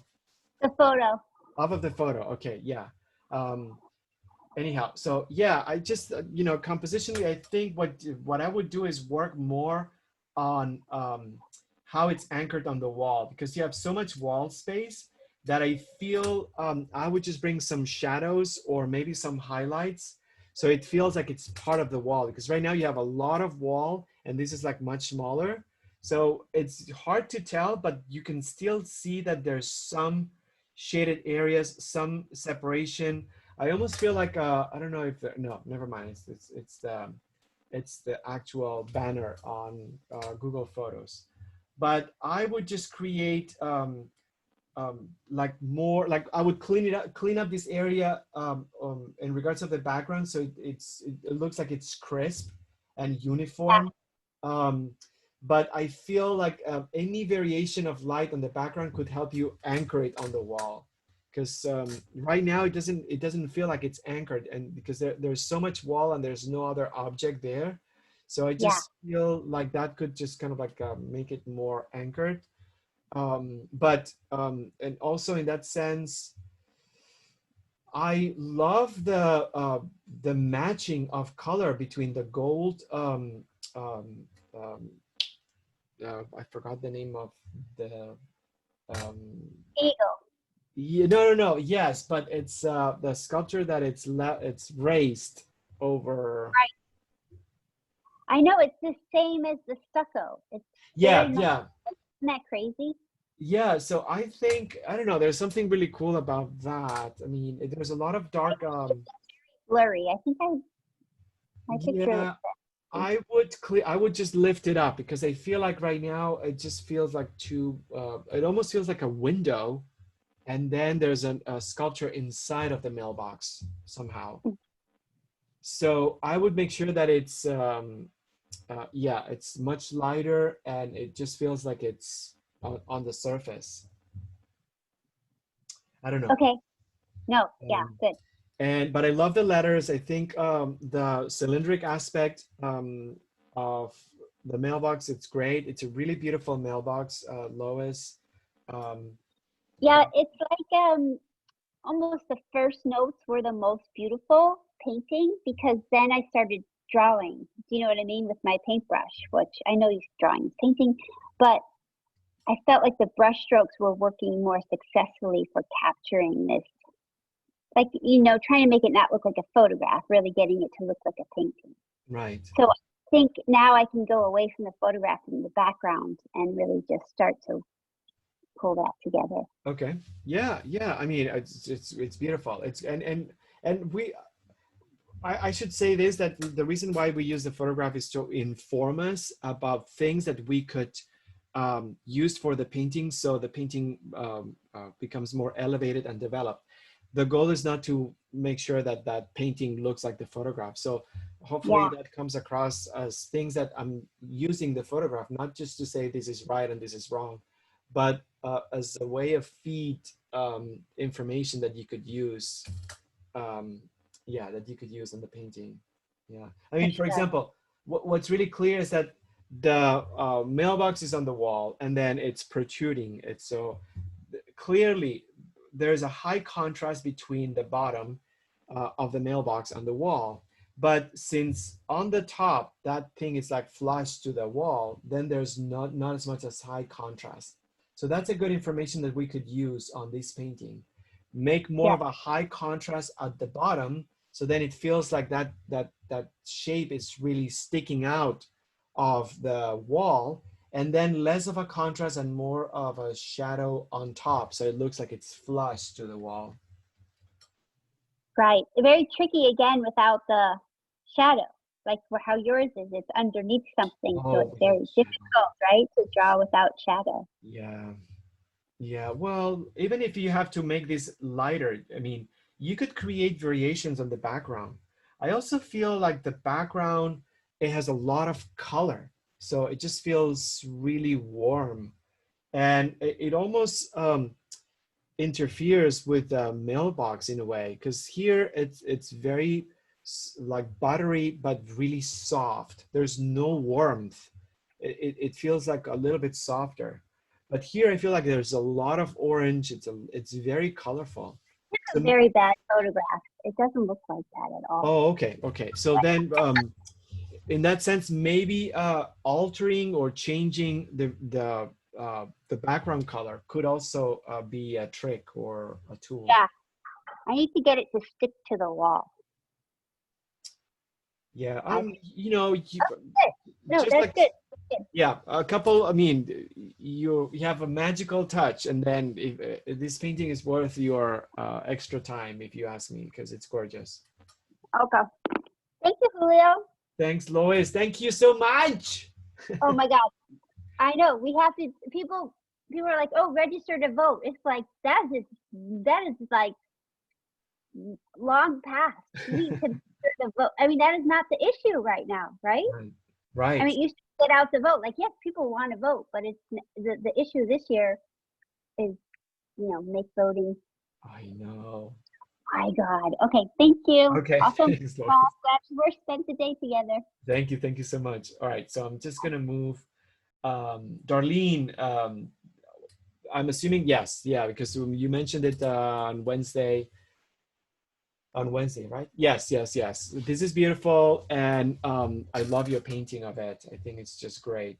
The color palette is incredible. I love the darks behind it. I like the warm areas at the bottom. Compositionally, I just think it's great. I think it's great. You left enough space. Um, I think it's great, Darlene. So what I would say on this, I mean, I would just spend a little bit more time in regards of drawing. I love this uh, line breaks that are very sharp. And I feel, no, you got it. Maybe just kind of like straighten this because this feels a little bit too vertical. But I love that there is this sort of like clear line break here. I would just work on the line break at the bottom of the mailbox. Yeah, and then I would play with colors. In regards of drawing, that would be my only observation, but then I would play with colors. For example, on the post, you can see that it's a square post, or yeah, it has an angle. So there's a lighter and a darker. So I would just bring the lighter and a darker here, and it would work on the way it's anchored. If you notice the cast shadow of the mailbox, it's on this side of the post. So I would work on that as well here. So you could anchor it. I also love the fact that this reads almost like aqua. There's a turquoisey glow on that tiny bit of like shadow. So this feels like really warm, but I would bring some greenish or aqua tones, very Wayne Thiebaud, if you ask me, on that sliver of shadow on the bottom part of the mailbox. Something that's also interesting on the handle, no, I would say on the handle, you know that there's a contrast between the handle and the surrounding. And I feel like on the painting, you can see just the reflection of the handle.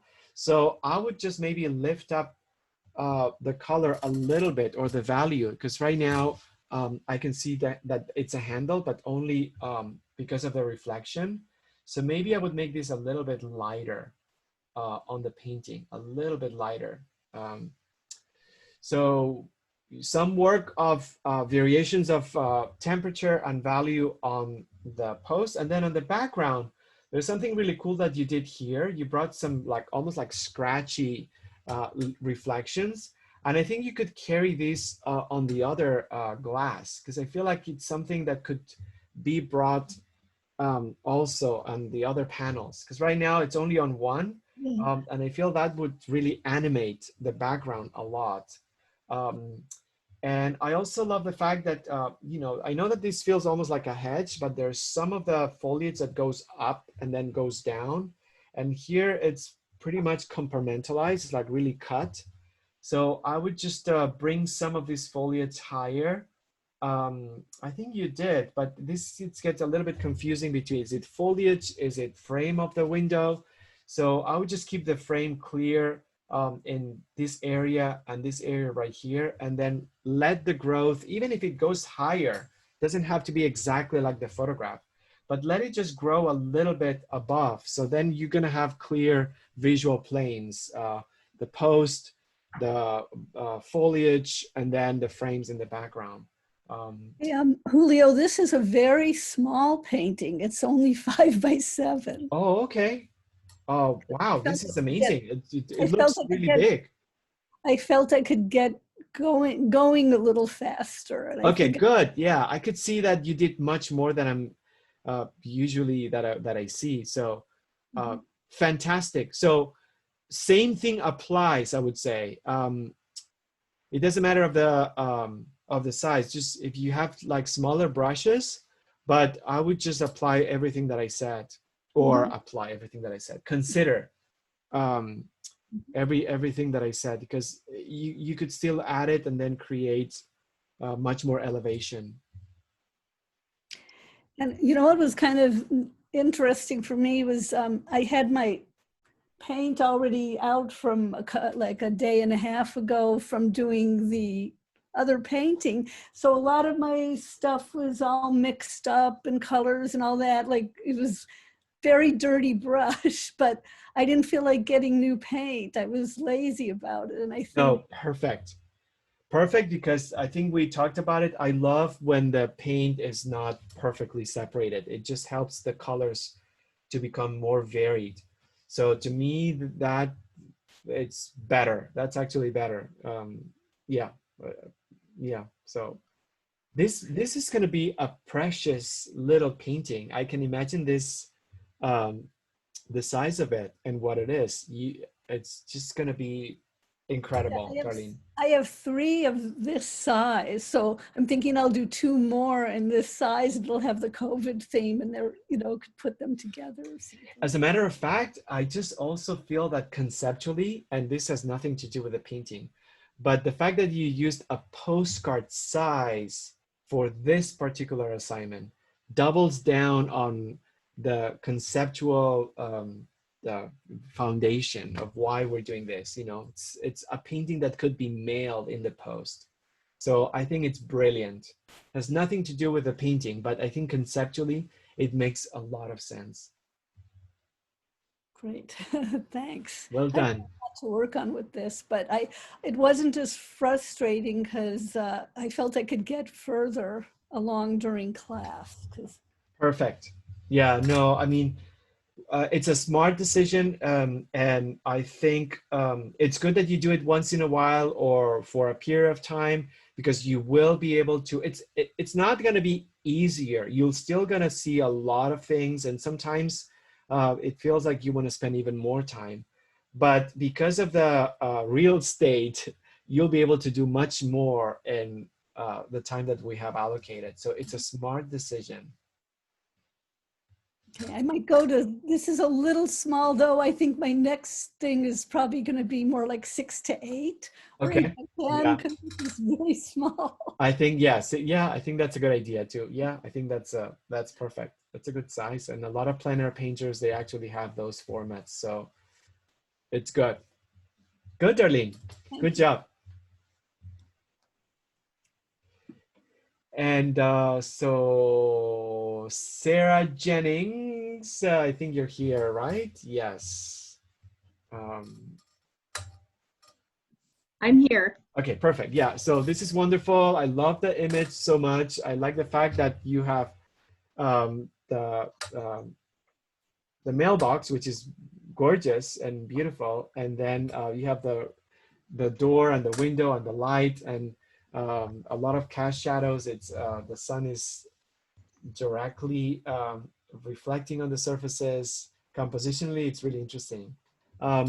So I think it's beautiful. I love the door. I love. I think it's really beautiful. I know that you cut out the window. I think that's good.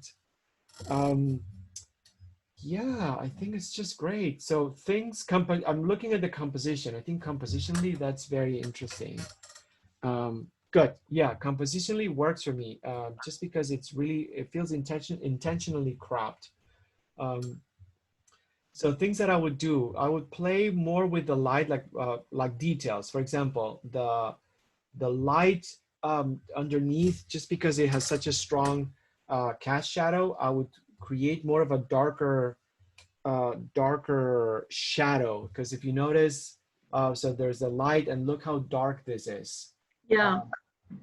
And it creates a sense of like being a dome. So I would say if you darken this, you're gonna integrate it with the dome, so it's not gonna feel like it's too flat. Okay. And then, but I think that's basically it. Maybe a little bit of a shadow next to the trim of the door. Okay. Again, because of the direction of the light, and you could separate it. You have a little bit right up here. I would bring a little bit on the side. Okay. Yeah, and I know that I don't know how the photo is, but I just wanted to make sure that you checked all the vertical lines, because I know that you took the photo and it may be a little bit skewed on the photo, but it's something that I would just study, because you have like one line that really runs through the entire length of the format, and it's a third very strong line. You have both sides of the format, and then you have that one. So in that sense, just study if the lines of the mailbox are also vertical, because otherwise the mailbox will look a little bit skewed. But yeah, anyhow, no, it doesn't look like that. But I think the mailbox has a lot of color, So I love how some of it's very neutral. So I wouldn't say tone down the entirety of the mailbox, but consider adding some really neutral blotches somewhere. Because right now it feels really blue, and it feels very compartmentalized in comparison to the door. So you have orange on the door, blue on the mailbox. And Mhm. it just feels like really strong in that sense. So I would just bleach some parts of the mailbox so it feels gray, not Okay. blue. Okay. I think that's gonna help you integrate the mailbox with like what you have on the ring. Mhm. Mhm. That some areas are very flat, gray. I think I would bring some super flat areas on the mailbox. Okay. Okay. But this looks pretty solid. It's amazing what you can do in like the 2 full hours that you have with no interruptions. Good job, Who well said I done. wasn't? Who said I wasn't interrupted? Oh, well, sorry, yes. I know. Yeah, I hope it wasn't too bad if you were. Thank you, Um, Julio. it looks amazing. I'll work on it. And not only it looks amazing, such an important painting. Yeah.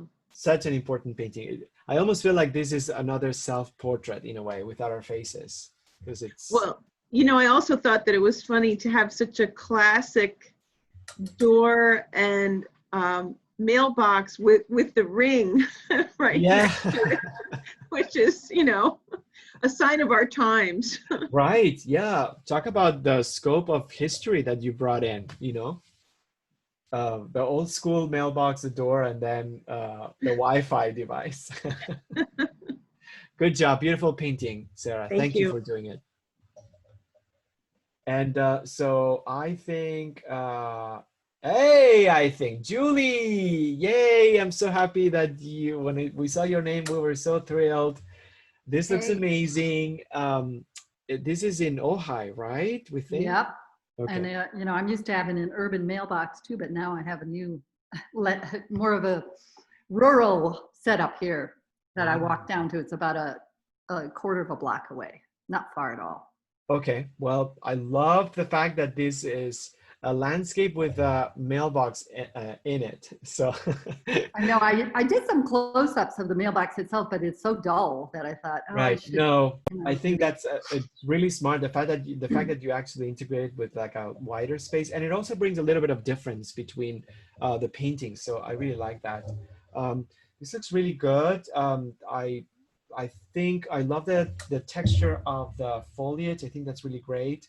I feel I would harmonize the color of the cast shadow with the color of the ground. Because if you notice, there's a similarity on the gravel or the dirt and the color of the shadow. They feel like they belong in the same color family.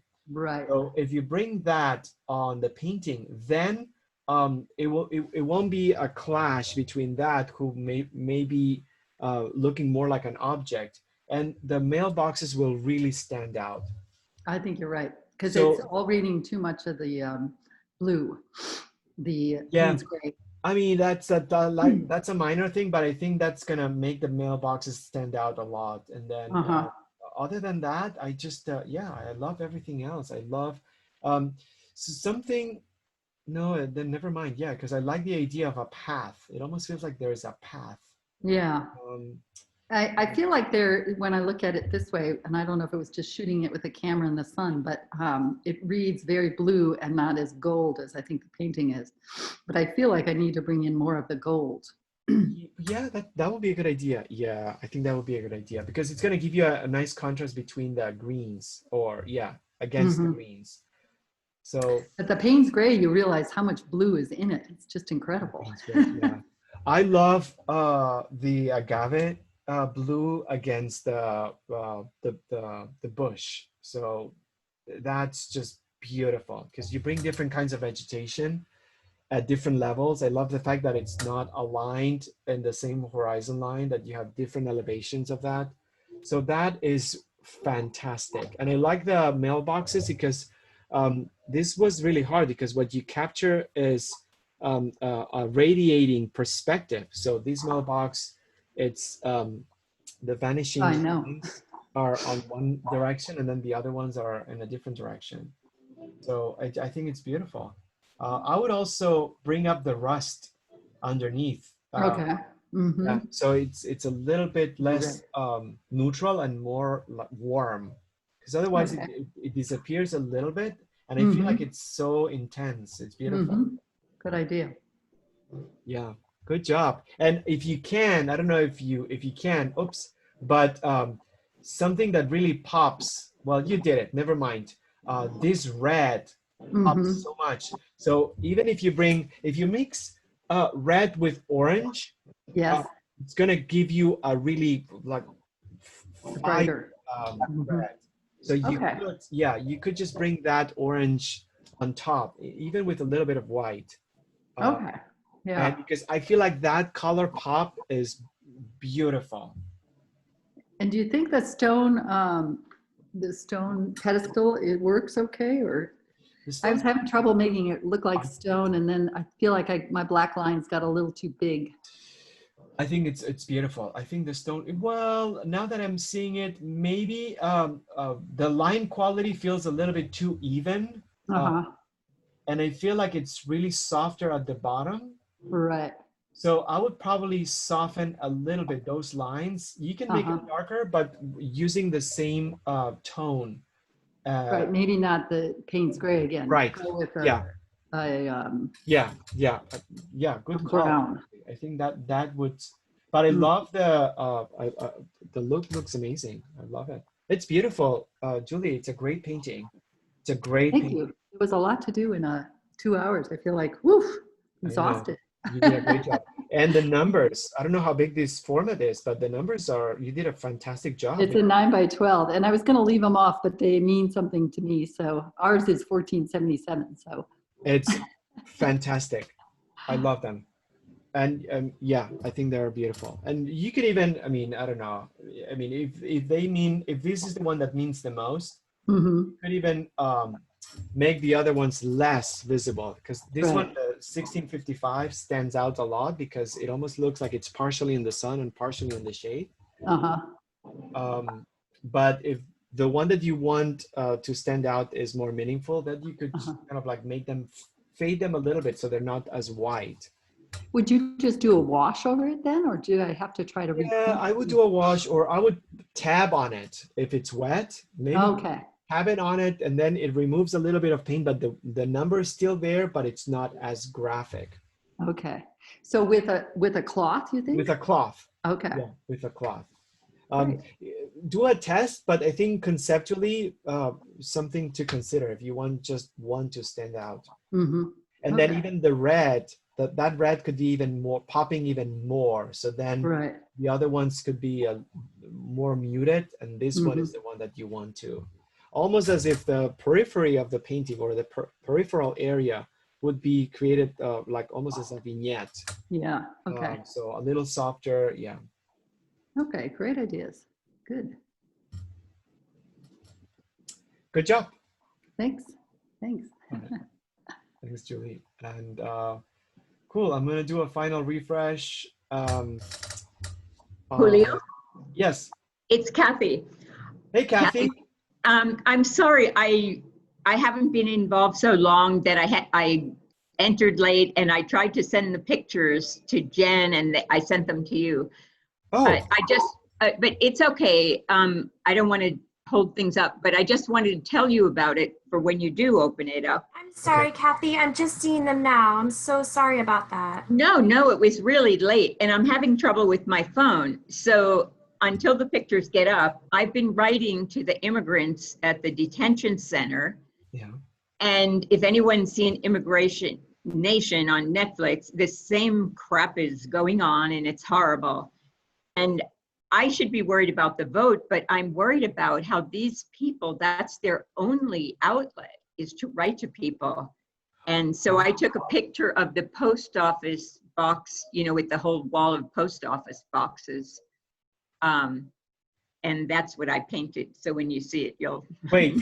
Yeah, so you took a picture of not your mailbox, but their mailbox? No, in the Beverly Hills, I opened up a post office box because I didn't want to give my home address. All right. Okay. And so I took the picture, and it's just gray and black. Okay. And I just wanted to say that it's a part of our you know, freedom of speech. These people have no voice. They have no visitors, and they can write to me, you know, and Yeah, they and tell for me what's everyone going else who is listening, yeah, so Kathy has been involved in this initiative. I mean, she's basically going to detention centers and she's communicating with immigrants who have been detained, I would say illegally, on. Oh, and yeah, for horrible. no reason, and there's no end in sight. Yeah.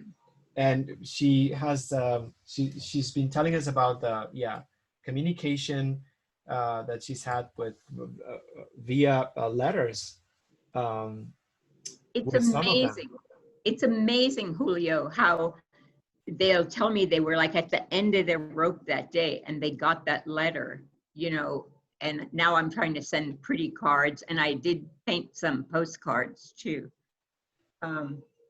But they're so desperate and they're holding them there. They're pushing them to be, you know, asked for deportation, and then they're holding them 4 months longer.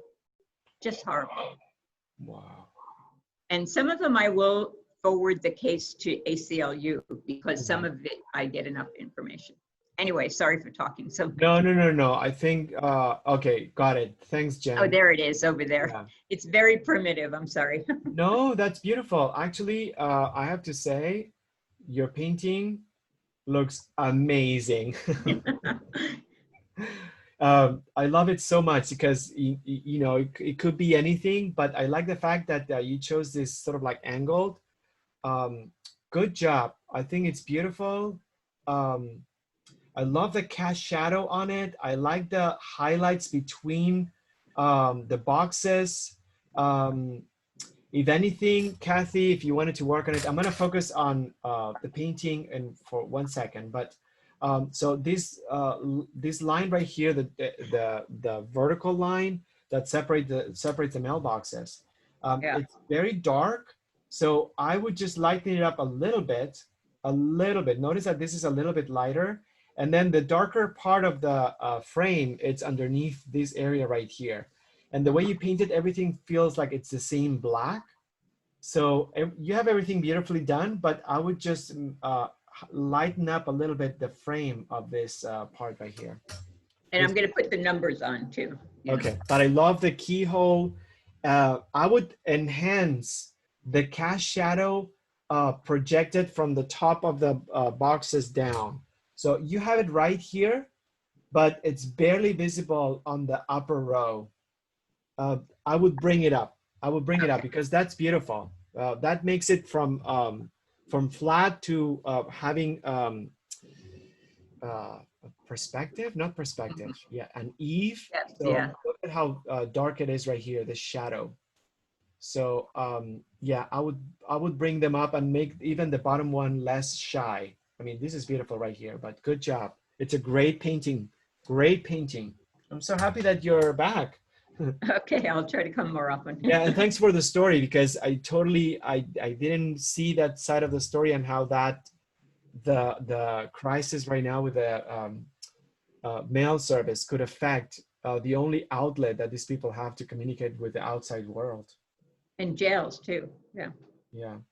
Oh, sorry. Yeah, but you're doing a good job, and also thanks for forwarding that information to the ACLU because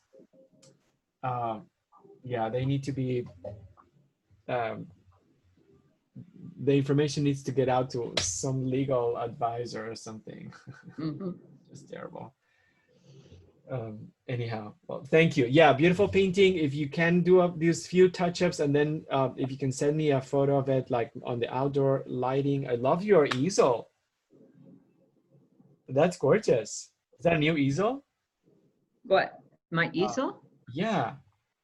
Okay, I lost your picture. No, Oh, this I is think- it looks like a proper Julian style French easel.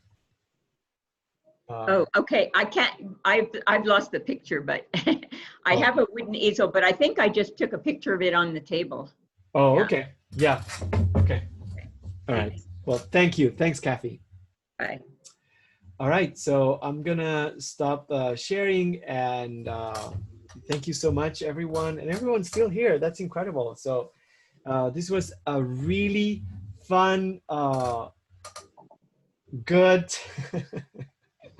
I love when we get together, and thanks for sharing the stories and your initiatives and how it's impacting your life and the life of people around you, because it just opens up for, at least personally for me, it opens up um, or it widens not only the importance of this service, but how it affects in more ways than I think. So I really appreciate it. These will be iconic paintings. I can wait to work on them a little bit longer. We have the studio time on Wednesdays. You're welcome to join. If you find yourself not painting throughout the week and just having the opportunity to paint on Fridays, consider it, because if you find the time, then go for it and paint on your own and try to elevate it. But if you feel like that's the only time and you really want to work on the painting, when we get together on Wednesdays, we really elevate the work a lot. So yeah, anyhow, thank you so much, Jen. As usual, you did an incredible job. You're Thanks, guys. Thank you for the photograph, for the Norman Rockwell, good find. I can't wait to read your notes and your links and everything. I really appreciate it. Sure thing.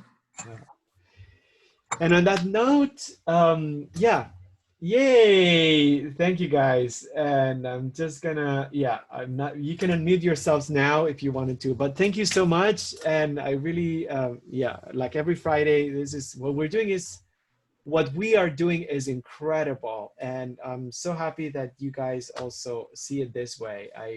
We really appreciate that you participate and we do something together. I think the work that comes out is extraordinary and very important. And as I mentioned in the newsletter, we are looking into publishing a selection of the work at the end of the whole series, because I feel like it needs to be physical. So we don't want this to just be a bunch of paintings that we did that are left in our homes. I think it would be nice if we could just put them all together, or a selection of them together, and then have a physical object that we can have, you know, that represents all these months and all the lessons and all the amazing work that has come out of it. So yeah, we don't know when, but it will happen, and we'll self-publish it if we need to. I've done it before with some other work, so it shouldn't be too complicated. But yeah, and we're catching up with the gallery, so I'm slowly uploading the series of paintings that we did 2 or 3 weeks ago. So thanks for working on those. And the next one is going to be, I already forgot, but I'm going to send an email, but that's okay. Thank you so much, Julio. Thank you. Thank you. You know what? How come I'm blocked? Lois is on. I can see Lois, but I'm blocked. Let me see. Hold on one second. I'm jealous, Lois. Oh. I want to see you. Okay. The paintings are amazing, guys. I think now I'm asking you to show. Did you get a notice? I have no makeup on, but okay. Okay, yeah, but I think now you can. Okay. Yes. Yeah, okay, perfect. Yeah. Okay, good, awesome. Yeah. Sorry, Darlene, yes. Yes, sir. We are here. I know, this is nuts, but yeah, thank you. Love the paintings. I think it's really good that we're doing this, and we're talking about it, we're thinking about it, and we're learning about it. So we'll see how this unfolds. What do you guys think about how this is gonna unfold? I'm sorry if I was very pessimistic during the presentation, but it doesn't look very good. No, it doesn't. It's very scary. Very scary. Yeah, it's just, I just don't know. It looks like they have a plan figured out behind the scenes, and they're basically coordinated, and they're deploying every single step accordingly to make sure that the day of the election, everything falls into their own plan, and then we are basically, if I can say this Under a word. dictatorship. Yeah, that it's gonna be, if it happens, that's gonna be it. Mhm. I had to wait 3 hours in the primary when it usually took me 5 minutes. So That can you imagine? alone, yeah, Yeah. that alone. So, but I did check my mail-in status, and I got my mail-in ballot. Right. Did you I guys feel get like your ballot? I feel like there should be more information out about. I've seen some people saying, you know, mail your ballot like before whatever date, but I've also I feel like there are more options, even the day off, or you can go to the county building, the registrar building in the county, and vote from there. So you don't have to go to the school or whatever, and you Dodger can Hey, select. Stadium's going to be open. I'm sorry.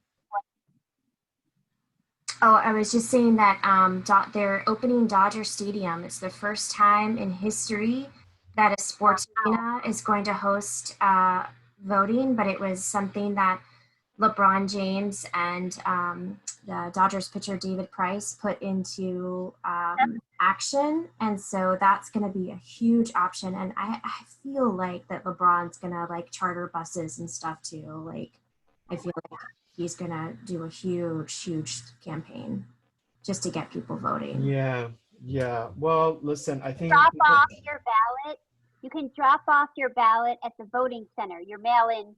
So if you're worried the post office isn't going to be able to do it, you can take your mail-in ballot and drop it off at the voting booth. Like you can walk past the line and drop it off there. That's another option. okay. I know yes. everybody should know every single way you can get your ballot counted.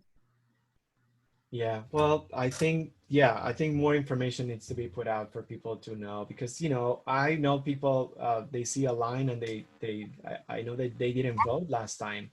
They said, I'm not gonna stand in line. Or And get then, Yeah, the primary was insane. Lois is right. I mean, usually, like you said, yeah, you go in, it's 15 minutes at most, and it was hours.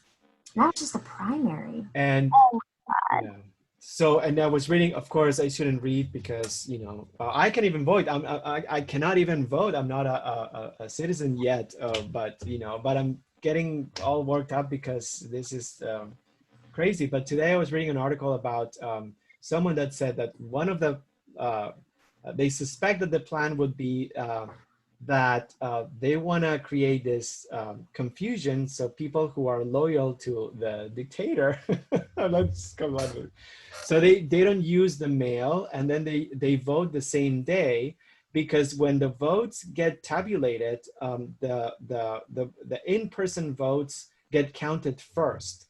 So they're saying Right. that on the swing states, they want to count the votes of the people who are not going to use the mail first, and then claim victory then, and then delay anyone else who usually is progressive and uses the mail-in ballots.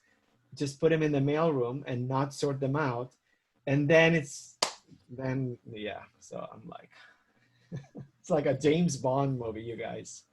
Stinky. It's so obvious too what they're doing. It's so obvious, right? It's a constitutional crisis already today. So I don't understand how this shouldn't be, you know, a priority. It is a constitutional crisis right now, not November. It's today. Right. It's so crazy how people hang on so dearly to the Constitution when it comes to the Second Amendment. But here we are staring down the biggest, you know, piece in our democracy, and people don't see the same argument. No, they think he's a genius. They actually believe that this is a genius plan, and they even think that that this is brilliant. They don't think about the constitutional legality of this. They're like, oh my gosh, he's such a genius. We're gonna win this. This is a cult. You guys, this is a cult. Yeah. Can we all go back to Spain with you? You can hire us as your and so we can get visas somehow. Oh my gosh. Well, I don't know if that's going to be better, because I don't know if you guys remember a few years ago when there was a referendum about Catalonia wanted to secede. Oh, yeah.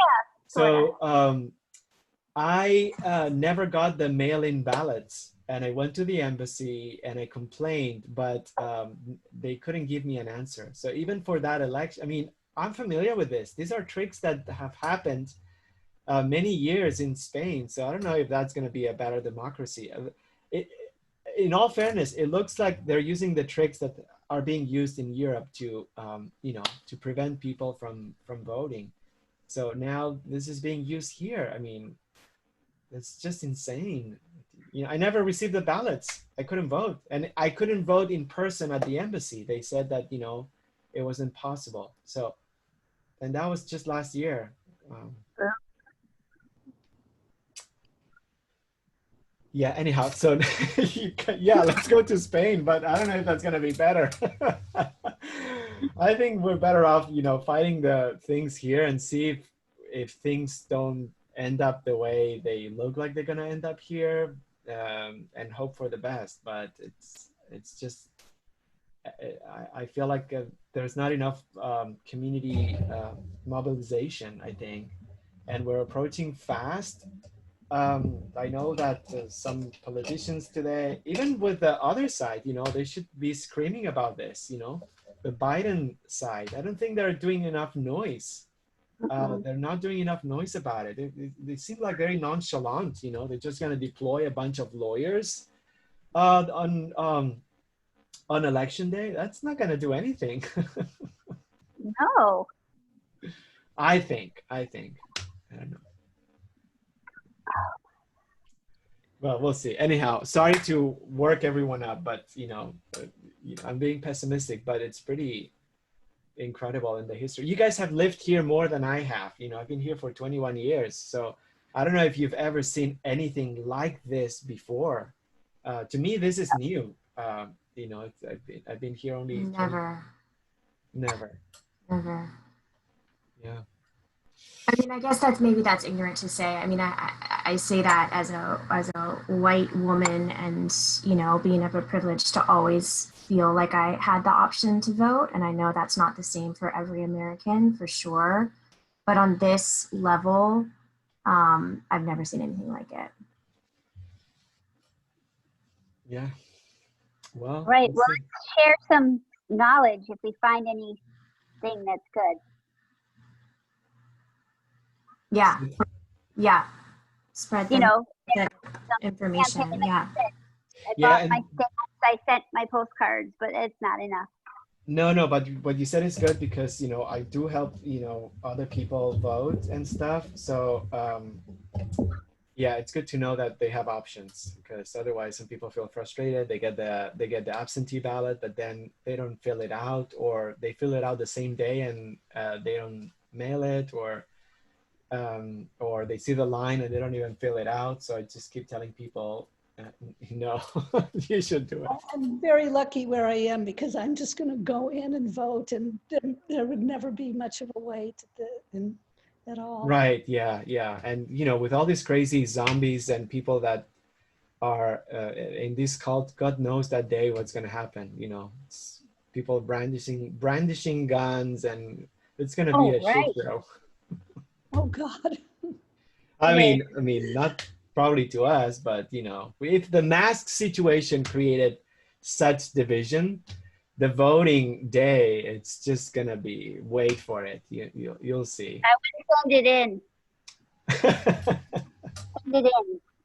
Well, we're witness to something historically important, whether it's good or bad, but at least we'll be all witness to this event. So we'll see what happens. All right, you guys. Thank you so much. Sorry for taking your time. Thanks, Jen. Bye, everybody. Sure. Bye. Stay Have cool, the best everybody. weekend. Crazy temperatures this weekend. Stay cool. Oh yeah. Yes, crazy. Especially in my valley, people. Look out. Okay, good to know. Watch the fires also. They're going crazy. Yeah, 100%. All right. Bye, guys. Bye, loves. Bye.